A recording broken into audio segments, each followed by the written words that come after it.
Yo yo yo, halo semuanya, selamat datang kembali di channel Randy Story. Di video kali ini kita akan mulai membahas alur cerita manhwa yang berjudul The Max Level Player 100 Regression. Manhwa ini menceritakan tentang seorang player bernama Ryumin dengan nickname Black Sky yang sudah menjalankan tantangan sebanyak 99 kali berkat skill yang membuatnya regression. Dengan pengalamannya dalam permainan sebanyak 99 kali itu, dia menjadi jauh lebih kuat daripada siapapun. Ketika dia mengetahui kalau syarat ronde terakhir membutuhkan 5 orang, dia mulai mengumpulkan anggota party untuk menghindari kesalahannya di masa lalu. Dapatkah Ryumin berhasil membentuk party 5 orang lalu menyelesaikan game tersebut, atau malah akan berakhir di pertengahan jalan? Tanpa banyak basa-basi lagi, kita langsung aja masuk ke dalam ceritanya. Cerita dimulai dengan kita diperlihatkan banyak tengkorak dari mayat para player yang sudah mati karena gagal dalam tantangan. Hanya seorang saja yang tersisa dari sekian banyaknya player yang mengikuti game ini, dan orang itu adalah Black Sky. Black Sky berhasil melaju ke tahap ini setelah percobaannya sebanyak 99 kali. Lalu dia pun berjalan menuju ruangan bercahaya, dan ternyata di sana sudah banyak guardian yang sedang menunggu kehadiran dirinya. Black Sky langsung mengeluarkan senjatanya yang berbentuk sabit besar. Kemudian Guardian pun langsung menyerangnya. Namun serangan Guardian itu berhasil dihindari oleh Black Sky, dan Black Sky pun langsung mengeluarkan skillnya yang bernama Insignia of Death, dimana skill ini akan menandai target dengan tanda tengkorak di atas kepalanya. Setelah itu Black Sky pun langsung menyerang Guardian yang telah ditandai. Efek dari skill ini adalah jika Black Sky berhasil mendaratkan serangan kepada target yang sudah ditandainya, maka target tersebut akan mendapatkan 100% damage tambahan.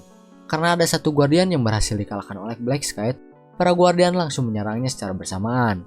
Setelah itu, Black Sky pun mengeluarkan skill lain yang dimilikinya yang bernama Night of Death, di mana skill ini membuat daerah sekitar menjadi gelap total sehingga musuh tidak bisa melihat apa-apa. Hal ini dapat dimanfaatkan oleh Black Sky untuk menyerang dengan bebas, karena musuh tidak mengetahui keberadaan dirinya. Namun, beda cerita dengan para Guardian yang dapat menghalau skill Black Sky ini. Setelah para Guardian berhasil menghentikan skill Black Sky, mereka langsung menyerang Black Sky dengan magic api dan es. Black Sky pun terkena serangan tersebut karena tidak menyangka bahwa serangannya akan secepat itu. Oleh karena itu, Black Sky pun langsung menggunakan speed up untuk menghindari serangan para Guardian. Namun pada saat Black Sky berhasil menghindari serangan api yang dilancarkan Guardian, Black Sky tidak menyadari ada magic circle es tepat di bawahnya, sehingga dirinya tidak sempat untuk menghindari, dan akhirnya dia pun terkena magic tersebut, kemudian membeku tak bergerak. Pada saat Guardian akan menyerang Black Sky yang membeku, Black Sky langsung mengaktifkan skill bernama Moonlight of Destruction, dan berhasil keluar dari magic es tersebut. Black Sky berpikir, tidak akan ada habisnya kalau aku harus membalas serangan mereka satu persatu. Aku akan mengakhiri semuanya sekaligus. Setelah itu, Black Sky mengaktifkan kembali Moonlight of Destruction dan mengeluarkan skill Blood Moon. Dengan skill tersebut, akhirnya Black Sky berhasil mengalahkan semua Guardian yang ada. Setelah itu, Black Sky langsung memasuki ruangan lebih dalam, dan tibalah dia di sebuah tempat seperti sebuah kuil yang dimana di depannya itu ada sebuah pintu yang sangat besar. Kemudian Black Sky berdiri di dalam sebuah lingkaran dan berpikir, apa aku akhirnya akan bisa menyelesaikan game ini? Lalu tiba-tiba muncullah information window yang berisi kalau syarat untuk masuk ke dalam boss room itu setidaknya harus ada 5 orang yang siap. Namun di tempat itu hanya ada Black Sky seorang. Black Sky pun kaget dan panik karena Black Sky tidak memenuhi syarat yang ada, sehingga muncullah informasi kalau Black Sky akan mati dalam hitungan 5 detik. Pada 5 detik terakhir itu Black Sky mengamuk dan akhirnya dia pun pasrah begitu saja. Kemudian dia pun beregresi kembali ke saat dimana round 1 belum dimulai, dan ini adalah regresinya yang ke-100. Kita langsung dialihkan ke sebuah kuil di mana banyak orang yang sedang berkumpul di depan kuil tersebut. Di tengah-tengah kumpulan orang-orang tersebut, ada Ryumin yang baru saja beregresi. Ryumin merasa geram karena dia kembali gagal dalam percobaannya ke-99 kali. Setelah dia tahu syarat untuk masuk ke dalam boss room itu harus 5 orang, Ryumin pun langsung berencana mencari 4 orang lainnya dan membawa mereka ke round terakhir bersamanya pada regresi kali ini. Semua orang berdiri di depan kuil untuk menunggu tahun baru. Beberapa menit yang lalu, di sisi lain teman Ryumin yang sering membulinya sedang mengobrol mengenai mereka akan mendapatkan KTP dan apa yang akan mereka lakukan ketika sudah lulus. Ada yang berpikiran untuk menjadi ojol dan ada juga yang berpikiran untuk menjadi gangster. Yang berpikiran untuk menjadi gangster itu bernama Yongmin. Setelah lulus, Yongmin pun tidak akan melepaskan Ryumin untuk jadi pesuruhnya. Kemudian mereka pun melihat posisi Ryumin berada. Tak lama kemudian mereka saling menatap sampai Youngmin merasa kesal karena dilihat terus oleh Ryumin dari kejauhan. Waktu pun berlalu dengan cepat dan sudah memasuki tahun baru. Lalu tiba-tiba muncullah sosok Dewi yang terbang di atas kuil. Semua mata tertuju pada Dewi tersebut. Dewi itu pun mengumpat para manusia yang berada di bawahnya. Semua orang menyangka kalau Dewi itu adalah sebuah acara khusus tahun baru. Namun Ryumin yang sudah tahu kalau itu Dewi sungguhan berkata, akhirnya dia muncul. Ada orang yang tersinggung atas umpatan-umpatan yang dilontarkan oleh Dewi tersebut. Tapi karena Dewi pun kesal atas marahnya orang tersebut, Dewi pun langsung mengeledahkan kepala orang tersebut. Seketika semua orang pun menjadi panik dan histeris ketakutan. Di sini Dewi langsung menjelaskan kepada semua orang kalau mereka akan memulai sebuah game di hari pertama setiap bulan selama 20 ronde. Mereka akan diteleportasikan ke dimensi baru untuk memainkan sebuah game, dan di sana mereka hanya punya satu tujuan, yaitu menyelesaikan quest yang diberikan. Dewi juga menjelaskan hal lainnya kepada semua orang hingga pada akhirnya semua orang diminta untuk membuat sebuah tubuh dan memberikan nama pada tubuh tersebut. Di sini Ryumin memilih tubuh seperti biasanya dan memberi nama yang sama kembali, yaitu Black Sky. Setelah itu semua orang diteleportasikan ke sebuah padang rumput yang luas dan di sana mereka menggunakan tubuh dan nama yang sudah mereka pilih. Semua orang heboh dengan karakter yang sudah mereka buat dan Youngmin memilih tubuh kekar. Tiba-tiba Dewi pun muncul kembali dan semua orang melihat status window-nya masing-masing. Lalu Dewi juga memberitahu semuanya kalau ada sebuah inventory yang dimiliki oleh masing-masing orang. Dan di dalamnya ada sebuah random rune fragment sekali pakai yang hanya bisa dipakai pada saat player masih level 1. Setelah itu round 1 pun dimulai. Di sini questnya berisi kalahkan 100 goblin per orang dan peserta yang bisa lolos hanya 5.143 orang. Goblin pun dispawn oleh sang Dewi. Tak lama kemudian Blacksad langsung maju ke depan dan menunjukkan kehebatannya. Semua orang yang melihat aksi Blacksad pun kaget. Selain itu Blacksad pun menunjukkan skill berpedangnya. Karena aksi Blacksad ini, semua orang menjadi lebih percaya diri untuk melawan para goblin. Namun ada satu goblin yang menyergap sehingga membuat semua orang panik dan lari ke sana kemari untuk menghindari para goblin. Mau tidak mau semua orang harus berani melawan para goblin, tapi masih ada saja yang mencoba untuk kabur dari tempat tersebut. Ternyata tidak ada gunanya kabur karena daerah tersebut sudah diberi penghalang supaya tidak ada yang bisa kabur. Semua orang menjadi semakin berani untuk melawan goblin karena mereka sudah tahu tidak ada jalan lain selain melawan.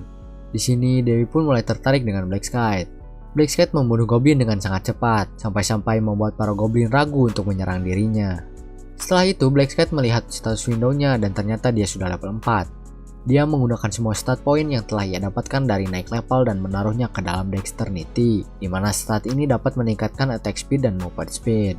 Setelah menambahkan poin stat, Black Sky langsung membunuh para goblin kembali sampai akhirnya dia menyelesaikan quest round 1 dini dengan begitu cepat. Dengan beresnya quest Black Sky, hal itu membuat dirinya menjadi rank 1 di zona dan rank 1 di seluruh dunia. Untuk 3 peringkat teratas yang menyelesaikan quest dengan cepat, mereka akan diberikan hadiah tambahan. Di sini, Black Cat mendapatkan rank rare weapon selection coupon dari hadiah rank 1 zona dan special reward selection box untuk rank 1 seluruh dunia. Untuk selection weapon, Black Cat memilih dagger yang bernama Stiletto dan untuk boxnya dia simpan di inventory. Kemudian Black Cat memperhatikan titel yang didapatkan. Sebelum itu, Black Cat mendapatkan time reversal rune dan random rune fragment yang semua orang dapatkan di awal. Selain itu, karena ini adalah regresinya yang ke-100, Black Cat mendapatkan titel yang bernama The Last Time Traveler. Titel itu lebih kuat daripada rune dan lebih sulit untuk didapatkan karena sering kali ada skill eksklusif di dalamnya, seperti titel yang dimiliki Black Cat ini. Di dalamnya ada skill yang bernama Resurrect, di mana jika mati dia bisa mengembalikan darahnya secara penuh. Black Cat pun langsung berpikir kalau hal itu adalah sesuatu yang sangat berharga. Titel yang sudah ia dapatkan itu di set privat dari orang lain supaya tidak ada yang mengetahuinya. Black Sky juga beranggapan kalau yang lain juga seharusnya sudah mau selesai questnya. Selain itu, Black Sky juga memikirkan apakah Youngmin baik-baik saja atau tidak. Black Sky langsung melihat ke arah Youngmin dan beranggapan kalau dia akan bertahan. Untuk membuat keadaannya jadi menyenangkan lagi, Dewi langsung menghilangkan jasad orang-orang yang sudah mati dan meng-spawn goblin lagi sebanyak 50.000. Di sini semua orang berusaha semaksimal mungkin meskipun sangat kesulitan. Kuota orang yang lolos pun semakin menipis hingga akhirnya kuotanya sudah terpenuhi dan para goblin pun dihilangkan.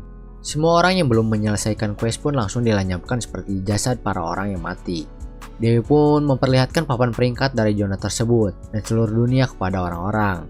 Semua orang sudah tahu kalau Black Cat adalah pemegang peringkat pertama di seluruh dunia. Oleh karena itu, Dewi pun bertanya pada dirinya, Bagaimana kau bisa sekuat ini? Apakah kau mendapatkan rune spesial atau semacamnya? Blackscat pun hanya menjawab, bukannya kau bisa lihat status windowku? Dewi pun menjawab kembali, tidak mungkin seorang dewi sepertiku tidak bisa melihat informasimu, bukan? Sebenarnya sang dewi tidak bisa melihat status window dari setiap orang. Setelah itu Blackscat ini mengajukan sebuah permintaan karena merasa hadiah peringkat 1 ini agak kurang. Awalnya Dewi merasa kesal karena ucapan dari Blackscat itu. Karena sangat kesal sang dewi ingin meledakkan kepala Blackscat seperti orang sebelumnya. Tapi dia tidak bisa melakukannya karena skill tersebut hanya bisa dipakai sekali saja. Dewi pun langsung punya rencana lain dan mengajak Blackscat masuk ke dalam hutan untuk percobaan pembunuhan dengan berkedok memberikan sebuah hadiah. Mereka pun berjalan memasuki hutan. Di sini Dewi sangat kesal kepada manusia karena menganggap mereka adalah sesuatu yang lebih rendah dari mereka. Kemudian Dewi pun berencana untuk membunuh Blackscat ketika melewati sebuah batu di depannya. Namun karena Blackscat sudah tahu apa niat sang Dewi, dia pun langsung menyerang sang Dewi duluan pada saat Dewi tersebut melihat ke arah belakang. Dewi yang kaget pun tidak sempat bereaksi dan langsung terkena serangan tersebut sampai terjatuh ke tanah. Dewi pun berdarah akibat serangan Blackscat tersebut. Darah sang Dewi ini berwarna kuning. Kemudian Dewi pun berdiri dengan kesalnya ingin membalas perbuatan Blackscat.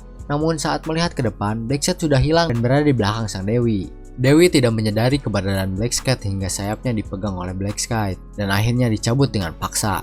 Sang Dewi pun merengek kesakitan dan sayap satunya lagi pun dicabut kembali oleh Blackscat. Hal itu membuat sang Dewi tidak bisa kabur dengan cara terbang. Blackscat menjelaskan kalau dirinya sudah tahu bahwa sang Dewi hendak membunuhnya dengan belati yang disimpan di sayapnya itu. Di sini sang Dewi pun mencoba untuk berbohong, tapi Blackscat sudah tahu hal tersebut dan kemudian menyebutkan nama Dewi itu. Nama Dewi itu adalah Biriel. Sang Dewi pun kaget kembali karena bagaimana caranya seorang manusia bisa mengetahui namanya. Setelah itu Blackscat langsung mengeluarkan daggernya. Oleh karena itu Dewi langsung mengancam akan meledakkan kepalanya. Akan tetapi Blackscat juga sudah tahu kalau sang Dewi tidak bisa menggunakan skill itu lagi. Mereka berbincang dulu sejenak, sampai akhirnya Blackscat pun langsung menusuknya tepat ke arah jantungnya tanpa ragu. Dewi pun mati di tangan Blackscat dan akhirnya dia pun mendapatkan titel baru yang bernama The First Angel Slayer. Dia juga mendapatkan satu buah item dan satu buah rune. Rune-nya pun langsung digunakan oleh Blackscat.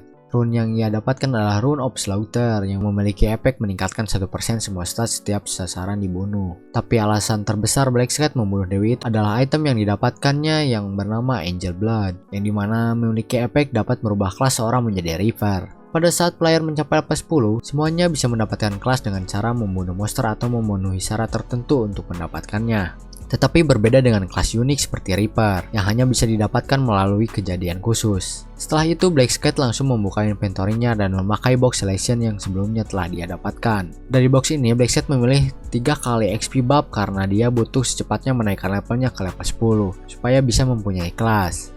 Round 1 pun berakhir dan semuanya pun kembali lagi ke tubuh asli mereka. Semua orang kebingungan dan berpikir kalau kejadian sebelumnya itu cuma mimpi atau bukan nyata adanya. Yongmin yang kebingungan juga pun melihat-lihat ke sekitarnya. Ternyata ada orang yang belum bangun. Orang tersebut pun dicek oleh teman Yongmin dan orang itu pun sudah tidak bernapas lagi. Semua orang pun makin bingung dan panik atas kejadian tersebut. Tapi di sisi lain Yongmin malah excited akan hal tersebut. Setelah itu Yongmin pun mencari keberadaan Ryumin. Namun dia tidak menemukannya. Karena tidak bisa menemukannya, Yongmin pun berpikir kalau Ryumin tidak bisa melewati round 1 dengan selamat. Yongmin pun melihat orang yang menggunakan armor. Dia pun langsung mencoba membuka status window dan ternyata bisa terbuka. Semua orang pun membuka status window-nya masing-masing. Kemudian Yongmin mengambil batu dan memecahkannya dengan tangan kosong. Dia merasa hal itu sangat luar biasa. Di sisi lain, berita mengenai kejadian di depan kuil pun mulai menyebar. Ryumin yang melihat berita itu pun berkata, "Ini baru permulaan. Memang benar ability player telah ditransfer ke dunia nyata. Belum ada orang dengan stat tinggi jadi tidak ada efek besar sekarang. Tapi sejauh level player meningkat, mereka akan jadi makhluk luar biasa yang tidak bisa dilawan oleh senjata modern." Ryumin berkata kembali, "Aku tidak berniat berdiam diri melihat dunia dalam kekacauan. Jika aku membiarkan itu terjadi, bumi akan runtuh sebelum ronde ke-20. Hanya ada satu solusi, yaitu aku perlu mengatur seluruh player menggunakan kekuatan yang besar." Ryumin pun pulang ke rumahnya. Pada saat dia sudah sampai rumah, dia melihat ada cup bekas ramen. Kemudian dia pun masuk ke kamar dan ternyata di sana ada adiknya yang sedang tertidur. Adiknya itu bernama Ryuwon, yang seorang siswa SMP kelas 3. Kedua orang tua mereka meninggal dalam kecelakaan. Ryumin membetulkan plester yang ada di tangan adiknya. Kemudian dia menyalakan lampu. Karena lampunya menyala, Ryuwon pun terbangun. Selimut Ryuwon pun langsung diambil oleh Ryumin dan Ryumin mengajaknya untuk keluar rumah. Dia menyuruh Ryuwon untuk segera siap-siap karena dia akan menceritakan semuanya sambil berjalan keluar rumah. Pada saat di jalan, Ryuwon penasaran apa yang terjadi sampai Ryumin memasang wajah yang serius. Ryumin pun langsung bertanya kepada Ryuwon, "Kamu tidak tahu apa yang terjadi pada dunia sekarang kan?" Ryuwon pun bertanya balik, "Apa terjadi sesuatu saat aku tidur?" Ryumin pun langsung menyuruhnya melihat pencarian paling atas di HP-nya. Setelah Ryuwon tahu apa yang sudah terjadi, dia pun mengkhawatirkan kakaknya itu karena dialah satu-satunya keluarga yang ia miliki saat ini. Ryumin pun menjelaskan kalau saat ini dia lebih kuat daripada biasanya. Untuk menjelaskan lebih detailnya, Ryumin pun mengajak Ryuwon ke orang yang bernama Bang Taegyu, yang seorang preman di kelasnya Ryuwon. Ryumin mengetahui kalau Bang Taegyu sering mengganggu adiknya karena di kehidupannya sebelum regresi. Pada saat itu, Ryuwon pergi keluar ke suatu tempat di saat Ryumin sedang tertidur. Dan beberapa saat kemudian, Ryumin mendapatkan telepon dari rumah sakit kalau Ryuwon sedang dirawat di rumah sakit. Ryuwon pun kembali dengan keadaan buta karena ulah Bang Taegyu. Di sebuah gudang kosong, Bang Taegyu dan anak buahnya sedang menghajar orang lain. Setelah itu, Ryumin dan Ryuwon pun datang. Bang Taegyu yang mengetahui Ryuwon datang pun langsung meneriakkan nama Ryuwon. Kemudian dia juga berpikir siapa yang datang bersamanya. Ryumin pun memberitahu Bang Taegyu kalau dirinya adalah kakaknya. Bang Taegyu pun meremehkan Ryumin dan menyuruh anak buahnya untuk menyerang. Dengan kemampuannya, Ryumin pun bisa menghabisi mereka dengan sangat mudah. Karena anak buahnya sudah kalah, akhirnya giliran Bang Taegyu yang maju ke hadapan Ryumin. Tanpa basa-basi, Bang Taegyu langsung melancarkan pukulannya. Namun Ryumin berhasil menghindari semua serangan Bang Taegyu. Setelah itu, Ryumin pun menyerang balik dengan kekuatannya hingga Bang Taegyu sedikit terpukul mundur. Bang Taegyu pun menyerang kembali namun masih saja gagal. Bang Taegyu pun semakin marah, tapi tetap saja dia tidak bisa melayakkan satupun serangannya kepada Ryumin. Bang Taegyu terus-terusan dipukuli oleh Ryumin sampai jarinya pun dipatahkan karena masih tidak terima kalau adiknya dibuat sampai buta pada regresi sebelumnya. Bang Taegyu pun terus disiksa oleh Ryumin hingga anak buah Bang Taegyu pun pergi dari tempat tersebut. Setelah puas menghajar Bang Taegyu, Ryumin dan Ryuwon pun pergi dari sana. Di jalan, Ryuwon bertanya dari mana Ryumin belajar hal seperti tadi. Ryumin menjawab kalau player juga bisa menggunakan kekuatannya di dunia nyata. Ryumin pun menunjukkan Danger yang dia dapatkan dari hadiah round 1. Ryuwon pun bertanya kembali tentang stat Ryumin, tapi Ryumin menjawab dengan bohong karena takut Ryuwon diculik lagi seperti pada saat regresi yang ke-11. Meskipun Ryumin berhasil membalas dendam, tapi dia tidak mau adiknya merasakan penghinaan itu. Setelah itu, Ryumin pun mengajak Ryuwon ke supermarket untuk sarapan. Sesampainya di supermarket, Ryumin langsung mengambil uang dari tabungannya sebanyak 100.000 won. Ryumin pun menyuruh Ryuwon memilih apa saja yang ada di sana untuk dimakan. Namun Ryuwon hanya memilih makanan daging perut babi pedas. Ryumin pun membelikannya daging tersebut dan mulai memakannya di sana. Setelah itu Ryumin pun pergi sebentar dan kembali lagi membawa pulpen dan 100 kertas lotre yang seharga 100.000 won itu. Ryuwon pun sangat kaget karena ulah kakaknya itu. Ryumin hanya menyuruhnya menunggu dan lihat saja. Kemudian Ryumin pun selesai mengisi lotre tersebut dan ternyata semua isi lotrenya sama. Ryuwon pun bertanya kenapa dia mengisikan angka yang sama. Ryumin hanya menjawab ini adalah nomor kemenangan. Setelah itu mereka pun pulang ke rumah dan tibalah saat dimana undian lotre Noto dimulai. Ryuwon sangat panik karena mereka sudah menghabiskan uang 100.000 won hanya untuk lotre saja. Ryuwon memilih menghabiskan uang tersebut untuk membeli makanan. Setelah nomor undian disebutkan, awalnya Ryuwon kaget dan akhirnya bahagia sampai ingin menangis karena mereka berhasil memenangkan lotre tersebut. Ryuwon sangat gembira sekali sampai berdiri dan berteriak sangat keras. Namun sebenarnya hal ini sudah sering dilakukan oleh Ryumin pada regresi-regresi sebelumnya. Ryumin harus mengumpulkan kekayaan secepat mungkin karena di masa depan nanti ekonomi dunia akan terguncang akibat adanya 900 juta kematian dan pertukaran item antar player yang dilakukan secara cash akan menjadi sering. Ryuwon masih tidak percaya karena mereka berhasil memenangkan lotre tersebut. Keesokan harinya Ryumin datang ke bank untuk menukarkan undian lotre tersebut. Ryumin langsung mendatangi resepsionis untuk memberitahunya kalau dia telah memenangkan lotre. Namun awalnya resepsionis itu ragu karena Ryumin sangat terlihat seperti anak sekolahan. Setelah itu Ryumin ditanya dari cabang mana dia membeli lotre tersebut. Ryumin pun menjawab dari cabang Yeonhui. Resepsionis tersebut kaget karena cabang tersebut adalah di mana ada orang yang memenangkan 100 tiket sekaligus.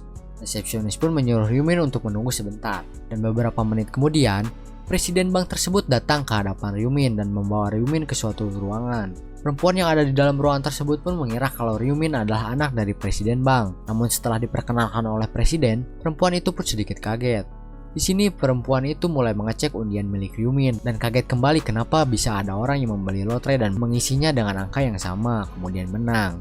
Setelah itu Ryumin pun bertanya berapa banyak uang yang ia dapatkan, dan hadiah yang Ryumin dapatkan itu senilai 22,5 miliar won. Setelah dipotong pajak, Ryumin hanya mendapatkan uangnya kurang lebih senilai 15 miliar won.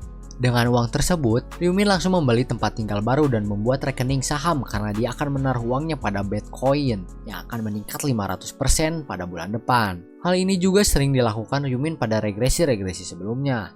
Pada saat Ryumin sudah pulang ke rumah dan memberitahu Ryuwon hal tersebut, Ryuwon pun sangat kaget. Namun Ryumin langsung berkata kalau Ryuwon harus tenang karena Ryumin mendapatkan mimpi angka lotre lagi. Setelah itu, Ryumin menyuruh Ryuwon untuk bersiap-siap karena mereka akan segera pindah rumah. Di sisi lain, Yongmin yang menaikkan semua stat point pada Strength sangat kegirangan karena saat ini dengan tangan kosong dia bisa memukul dan menghancurkan tembok. Yongmin pun selesai melakukan percobaan kekuatannya kepada tembok dan saat ini dia datang ke rumah Ryumin untuk melakukan tes kepada dirinya. Yongmin melakukan ini karena sebelumnya Ryumin melihat dirinya terus-menerus pada saat di kuil, dan karena hal tersebut Yongmin pun sangat kesal sampai pintu rumahnya pun dipukul-pukul dengan cukup keras akibat tidak ada respon sama sekali. Yongmin pun masih mengira kalau di dalam ada orang, padahal Ryumin sudah pindah dari tempat tersebut. Tiba-tiba pemilik rumah tersebut pun datang menghampiri Yongmin dan berkata kalau yang tinggal di situ sudah pindah. Barulah Yongmin pergi dari tempat tersebut. Di sisi lain, Ryumin dan Ryuwon mendatangi tempat tinggal mereka yang baru. Ryuwon terheran-heran karena ini adalah pertama kalinya dia ke tempat seperti ini. Setelah mereka masuk ke dalam tempat tinggal mereka yang baru, Ryuwon pun kaget kembali karena ruangannya sangat luas untuk ditinggali oleh 2 orang saja. Tujuan Ryumin membeli rumah yang sangat besar dan mewah ini, apalagi ditambah keamanan yang cukup bagus, adalah karena nantinya pada saat para player kembali memasuki game, banyak yang menyewa assassin untuk membunuh para player lain di dunia nyata. Jadi, Ryumin memilih tempat ini supaya pada saat dirinya kembali ke dalam game bisa aman. Kemudian Ryuwon pun merasa cemas karena dia hanya menikmati semuanya di mana kakaknya bertarung di dalam game untuk dirinya. Ryumin pun memberikan semangat kepada adiknya kalau dirinya tidak perlu cemas karena kakaknya kuat untuk selamat di round selanjutnya. Keesokan harinya, Ryuwon mengajak kakaknya untuk memberi kue beras kepada para tetangga barunya. Sampai di mana mereka menekan bel dan tidak ada jawaban sama sekali. Kemudian tiba-tiba datanglah wanita yang seorang aktris yang bernama Xiao Arin dan pengawalnya dari belakang. Ryuwon sangat kagum dengan kecantikan Xiao Arin, tapi pengawalnya langsung membatasi mereka karena dianggap penggemarnya. Ryumin pun menjelaskan kalau mereka adalah tetangga barunya dari lantai bawah dan ingin memberikan kue beras. Pengawal itu pun mengabaikan mereka dan menyuruh Xiao Arin untuk masuk ke dalam rumahnya. Ryumin menyuruh adiknya untuk tidak usah memikirkan tindakan mereka, tapi Ryuwon malah girang karena tetangganya adalah seorang artis terkenal. Di sisi lain, Xiao Arin melihat berita mengenai dunia dan mencemaskan dunia yang sudah berubah ini. Dia juga berpikir kalau seandainya dia tidak mendapatkan rune yang bagus, maka dia mungkin tidak akan selamat. Pengawalnya pun datang dan bertanya, "Apa yang kau pikirkan, Arin?" Xiao Arin pun berkata, "Aku cuma berpikir kenapa dunia bisa jadi seperti ini. Bagaimana aku bisa bertahan di round selanjutnya?" Pengawal menjawab, "Kau tidak perlu cemas karena kan ada aku di sini yang akan melindungimu." Pada round pertama pun pengawal melindungi Xiao Arin, di mana Xiao Arin hanya melakukan serangan akhir saja untuk membunuh goblin. Setelah itu, Xiao Arin memikirkan Ryumin dan Ryuwon yang mendatangi mereka tadi, dan berpikir sepertinya kue berasnya enak kalau diterima. Selain itu, Xiao Arin juga berpikiran kalau Ryumin pasti membunuh 100 goblin untuk bertahan karena kelihatannya lebih tua dari 15 tahun. Kemudian terlintas di pikiran Xiao Arin tentang Black Sky yang menonjolkan skill dan kemampuannya yang sangat mudah untuk membunuh para goblin. Lalu Xiao Arin juga berpikir kembali, apa aku akan baik-baik saja lagi setelah ini? Kita langsung lompat waktu ke hari Selasa tanggal 31 Januari jam 11 siang, di mana Ryuwon sedang membersihkan rumah dan datanglah Ryumin yang habis menukarkan undian lotre kembali. Ryuwon bertanya, apakah uang hasil undiannya dimasukkan lagi ke dalam Bitcoin? Ryumin pun menjawab, iya betul, sekarang uang itu sudah naik menjadi 150 miliar. Setelah itu Ryumin pun berkata kalau Ryuwon tidak usah khawatir dan mengajaknya menghabiskan waktu di luar sebelum dirinya masuk ke dalam game kembali. Mereka pun pulang pukul 11:55 malam. Dan di situ Ryumin langsung berbaring di tempat tidur untuk bersiap memasuki round 2 dengan ditemani adiknya Ryuwon. Ryuwon pun berkata, kau harus tetap hidup dan kembali ya. Ryumin menjawab, jangan cemas. Kau sudah lihat aku menghajar Bang Taegyu kan? Jangan khawatir, tidur saja sana. Aku pergi dulu ya. Ryumin pun langsung berteleportasi masuk ke dalam game. Semua orang sedikit kaget karena mereka benar-benar kembali lagi ke dalam game. Selain itu, mereka pun langsung memperhatikan Black Cat yang sangat menonjol di round 1. Setelah itu Dewi pun muncul. Di sini semua orang merasa heran kenapa Dewinya berbeda. Dewi itu pun memberitahu kalau Dewi sebelumnya mengalami kecelakaan, sehingga mulai saat ini akan digantikan oleh dirinya. Sang Dewi yang sudah datang pun langsung memberikan quest kedua kepada semua orang. Dan isi questnya adalah hanya memilih perwakilan wilayah dalam 3 jam, dan semuanya akan selamat. Semua orang terlihat kebingungan karena quest tersebut. Dewi pun menjelaskan kalau mereka hanya perlu memilih perwakilan wilayah yang dimana nantinya perwakilan wilayah ini akan diberikan sebuah authority of command untuk memerintahkan apapun kepada orang lain secara paksa. Dalam 3 jam, semua orang akan mendapatkan tiket voting. Kemudian Dewi pun menegaskan kembali kalau mereka hanya perlu voting saja dan kembali ke rumah masing-masing. Semua orang kegirangan karena tidak ada pertarungan pada round 2 ini. Setelah itu, Dewi pun pergi dan hitungan mundur 3 jam pun dimulai. Di sisi lain, Yongmin merasa kesal karena tidak bisa bertarung padahal dia sudah menyiapkan diri untuk bertarung. Black Sky pun berpikir kalau Yongmin menaruh stat poinnya pada kekuatan lagi. Kemudian Black Sky pun pergi memasuki hutan karena dia sudah mengetahui kalau ada quest utama maka ada sub quest dan hidden quest di round kedua ini. Di dalam hutan ini, ada cukup banyak monster dan Black Sky ini berniat menaikkan levelnya ke level 10 supaya bisa cepatnya mendapatkan kelas. Pada saat dia berhasil membunuh satu hobgoblin, quest pun langsung berjalan yaitu membunuh 100 hobgoblin. Black Sky pun mulai memburu hobgoblin. Setelah membunuh hobgoblin yang ada, Black Sky menyadari ada seseorang yang sedang bersembunyi di belakangnya dan menyuruhnya keluar. Ternyata orang tersebut adalah Xiao Arin dan pengawalnya. Mereka pun meminta maaf kepada Black Sky karena mengikutinya dan mereka tidak punya niat jahat. Saat Black Sky mengecek nama pengawal itu, ternyata pengawal itu adalah tangan kanan dari orang yang bernama Ma Genglok, yang merupakan anak tertua dari suatu perusahaan besar di negara itu. Dan dia juga merupakan seorang player dengan nickname Heavenly Demon. Black Sky sudah menandai Heavenly Demon ini untuk dijadikan rekannya menuju washroom karena dia bisa meningkatkan aspek pertumbuhan dari Black Sky. Tapi yang sangat dibutuhkan oleh Black Sky itu adalah seorang priest yang terhubung dengan Heavenly Demon. Black Sky tidak menyangka akan bertemu mereka di situ dan langsung bertanya, "Sejak kapan kalian mengikutiku?"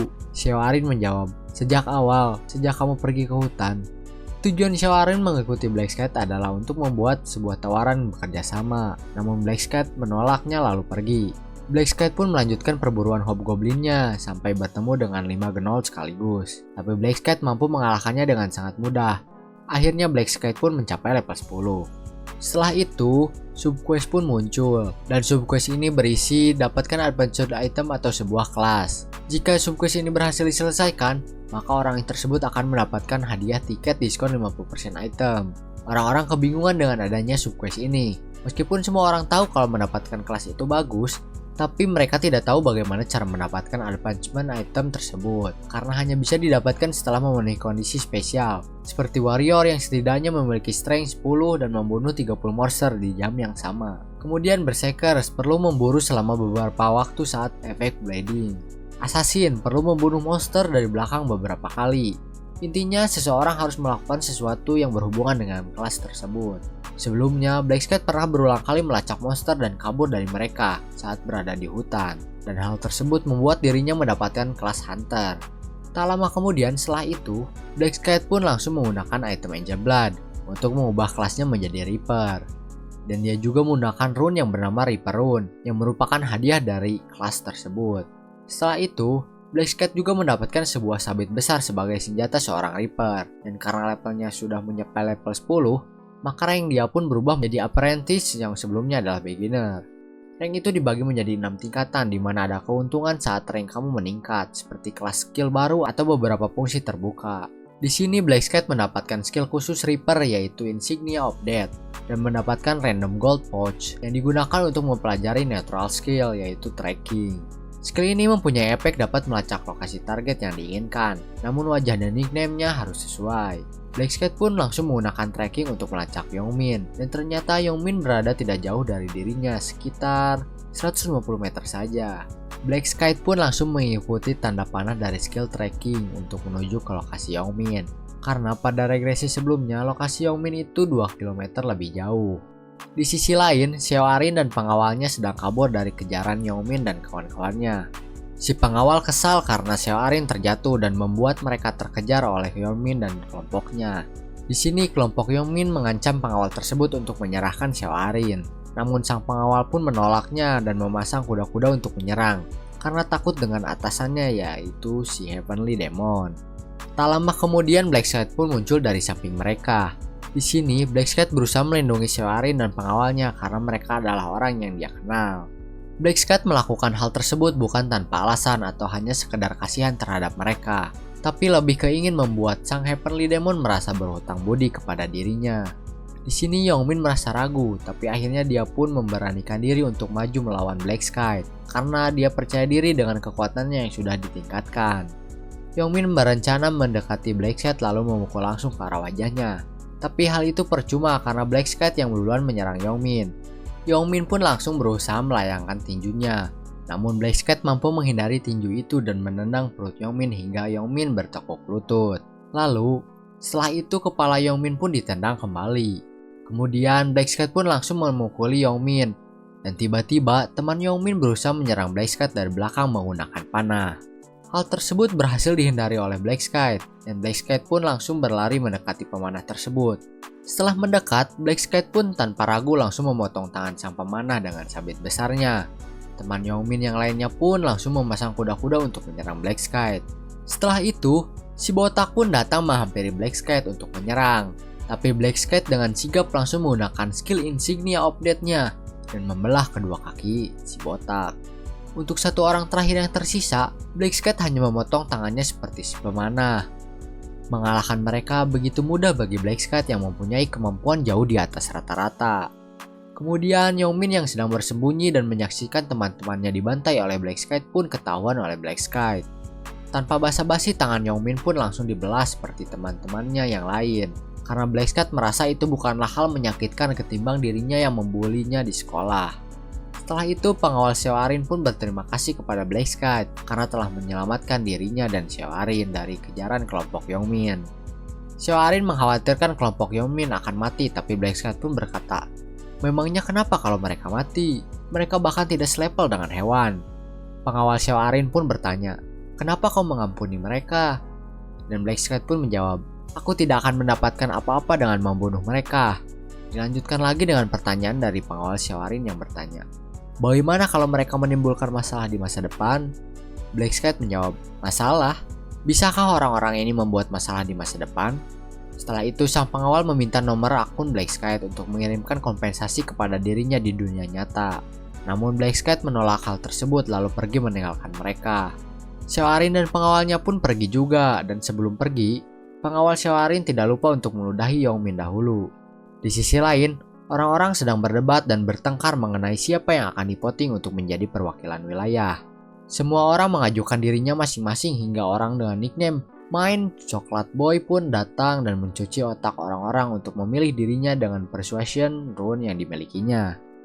Coklat Boy awalnya merasa rune yang didapatkannya itu tidak berguna sampai dimana dia menggunakan rune itu ke orang lain dan berhasil membuat orang-orang tersebut mengikuti apa yang dia katakan. Dia terus-menerus mencuci otak orang-orang supaya memilihnya menjadi perwakilan wilayah. Namun tiba-tiba datanglah orang dengan nickname Lab is a Documentary yang merupakan peringkat 2 di zona tersebut.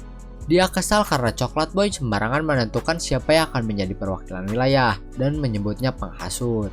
Tapi si Coklat Boy malah mengejek si peringkat 2 yang malah membuat dirinya marah dan akhirnya menebas tenggorokan si Coklat Boy dengan pisau yang dimilikinya.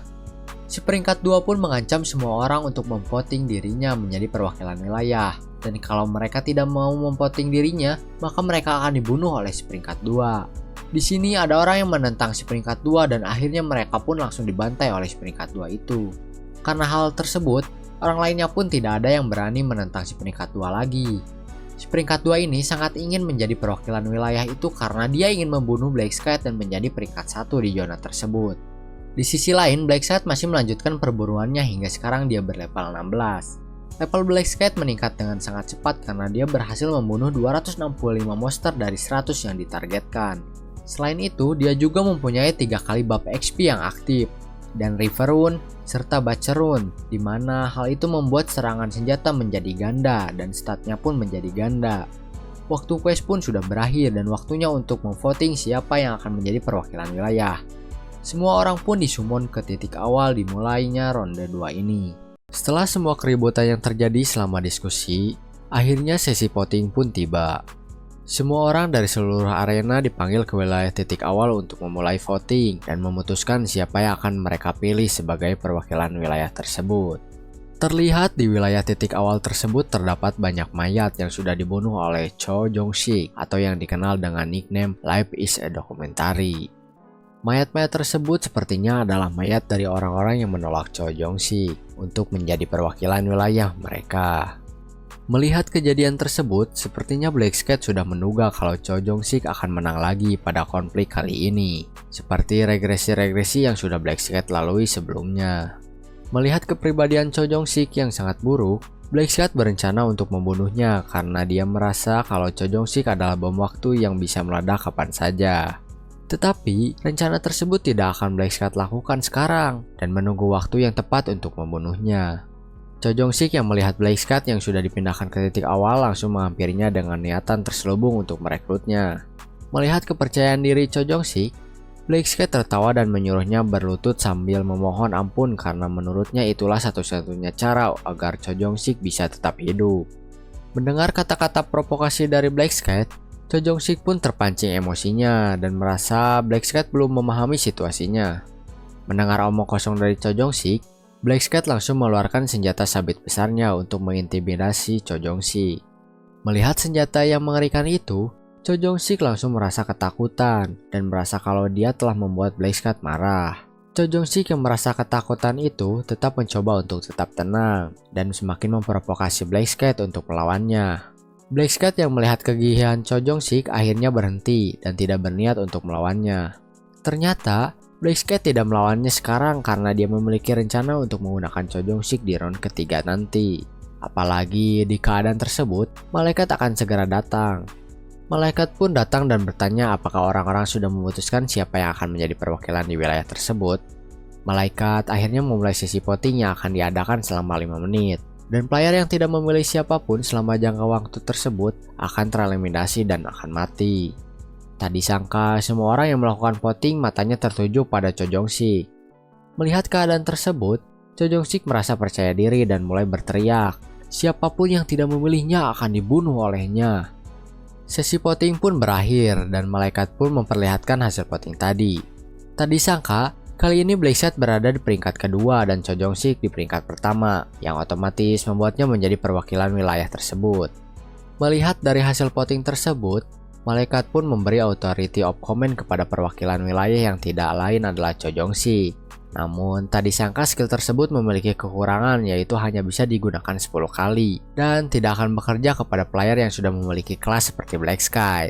Dan ada satu hal lagi yang membuat semua orang terkejut, yaitu ternyata alih-alih setelah sesi voting selesai semua urusan akan selesai, ternyata malaikat memberi sebuah quest rahasia kepada para player untuk mendapatkan advancement item dan kelas.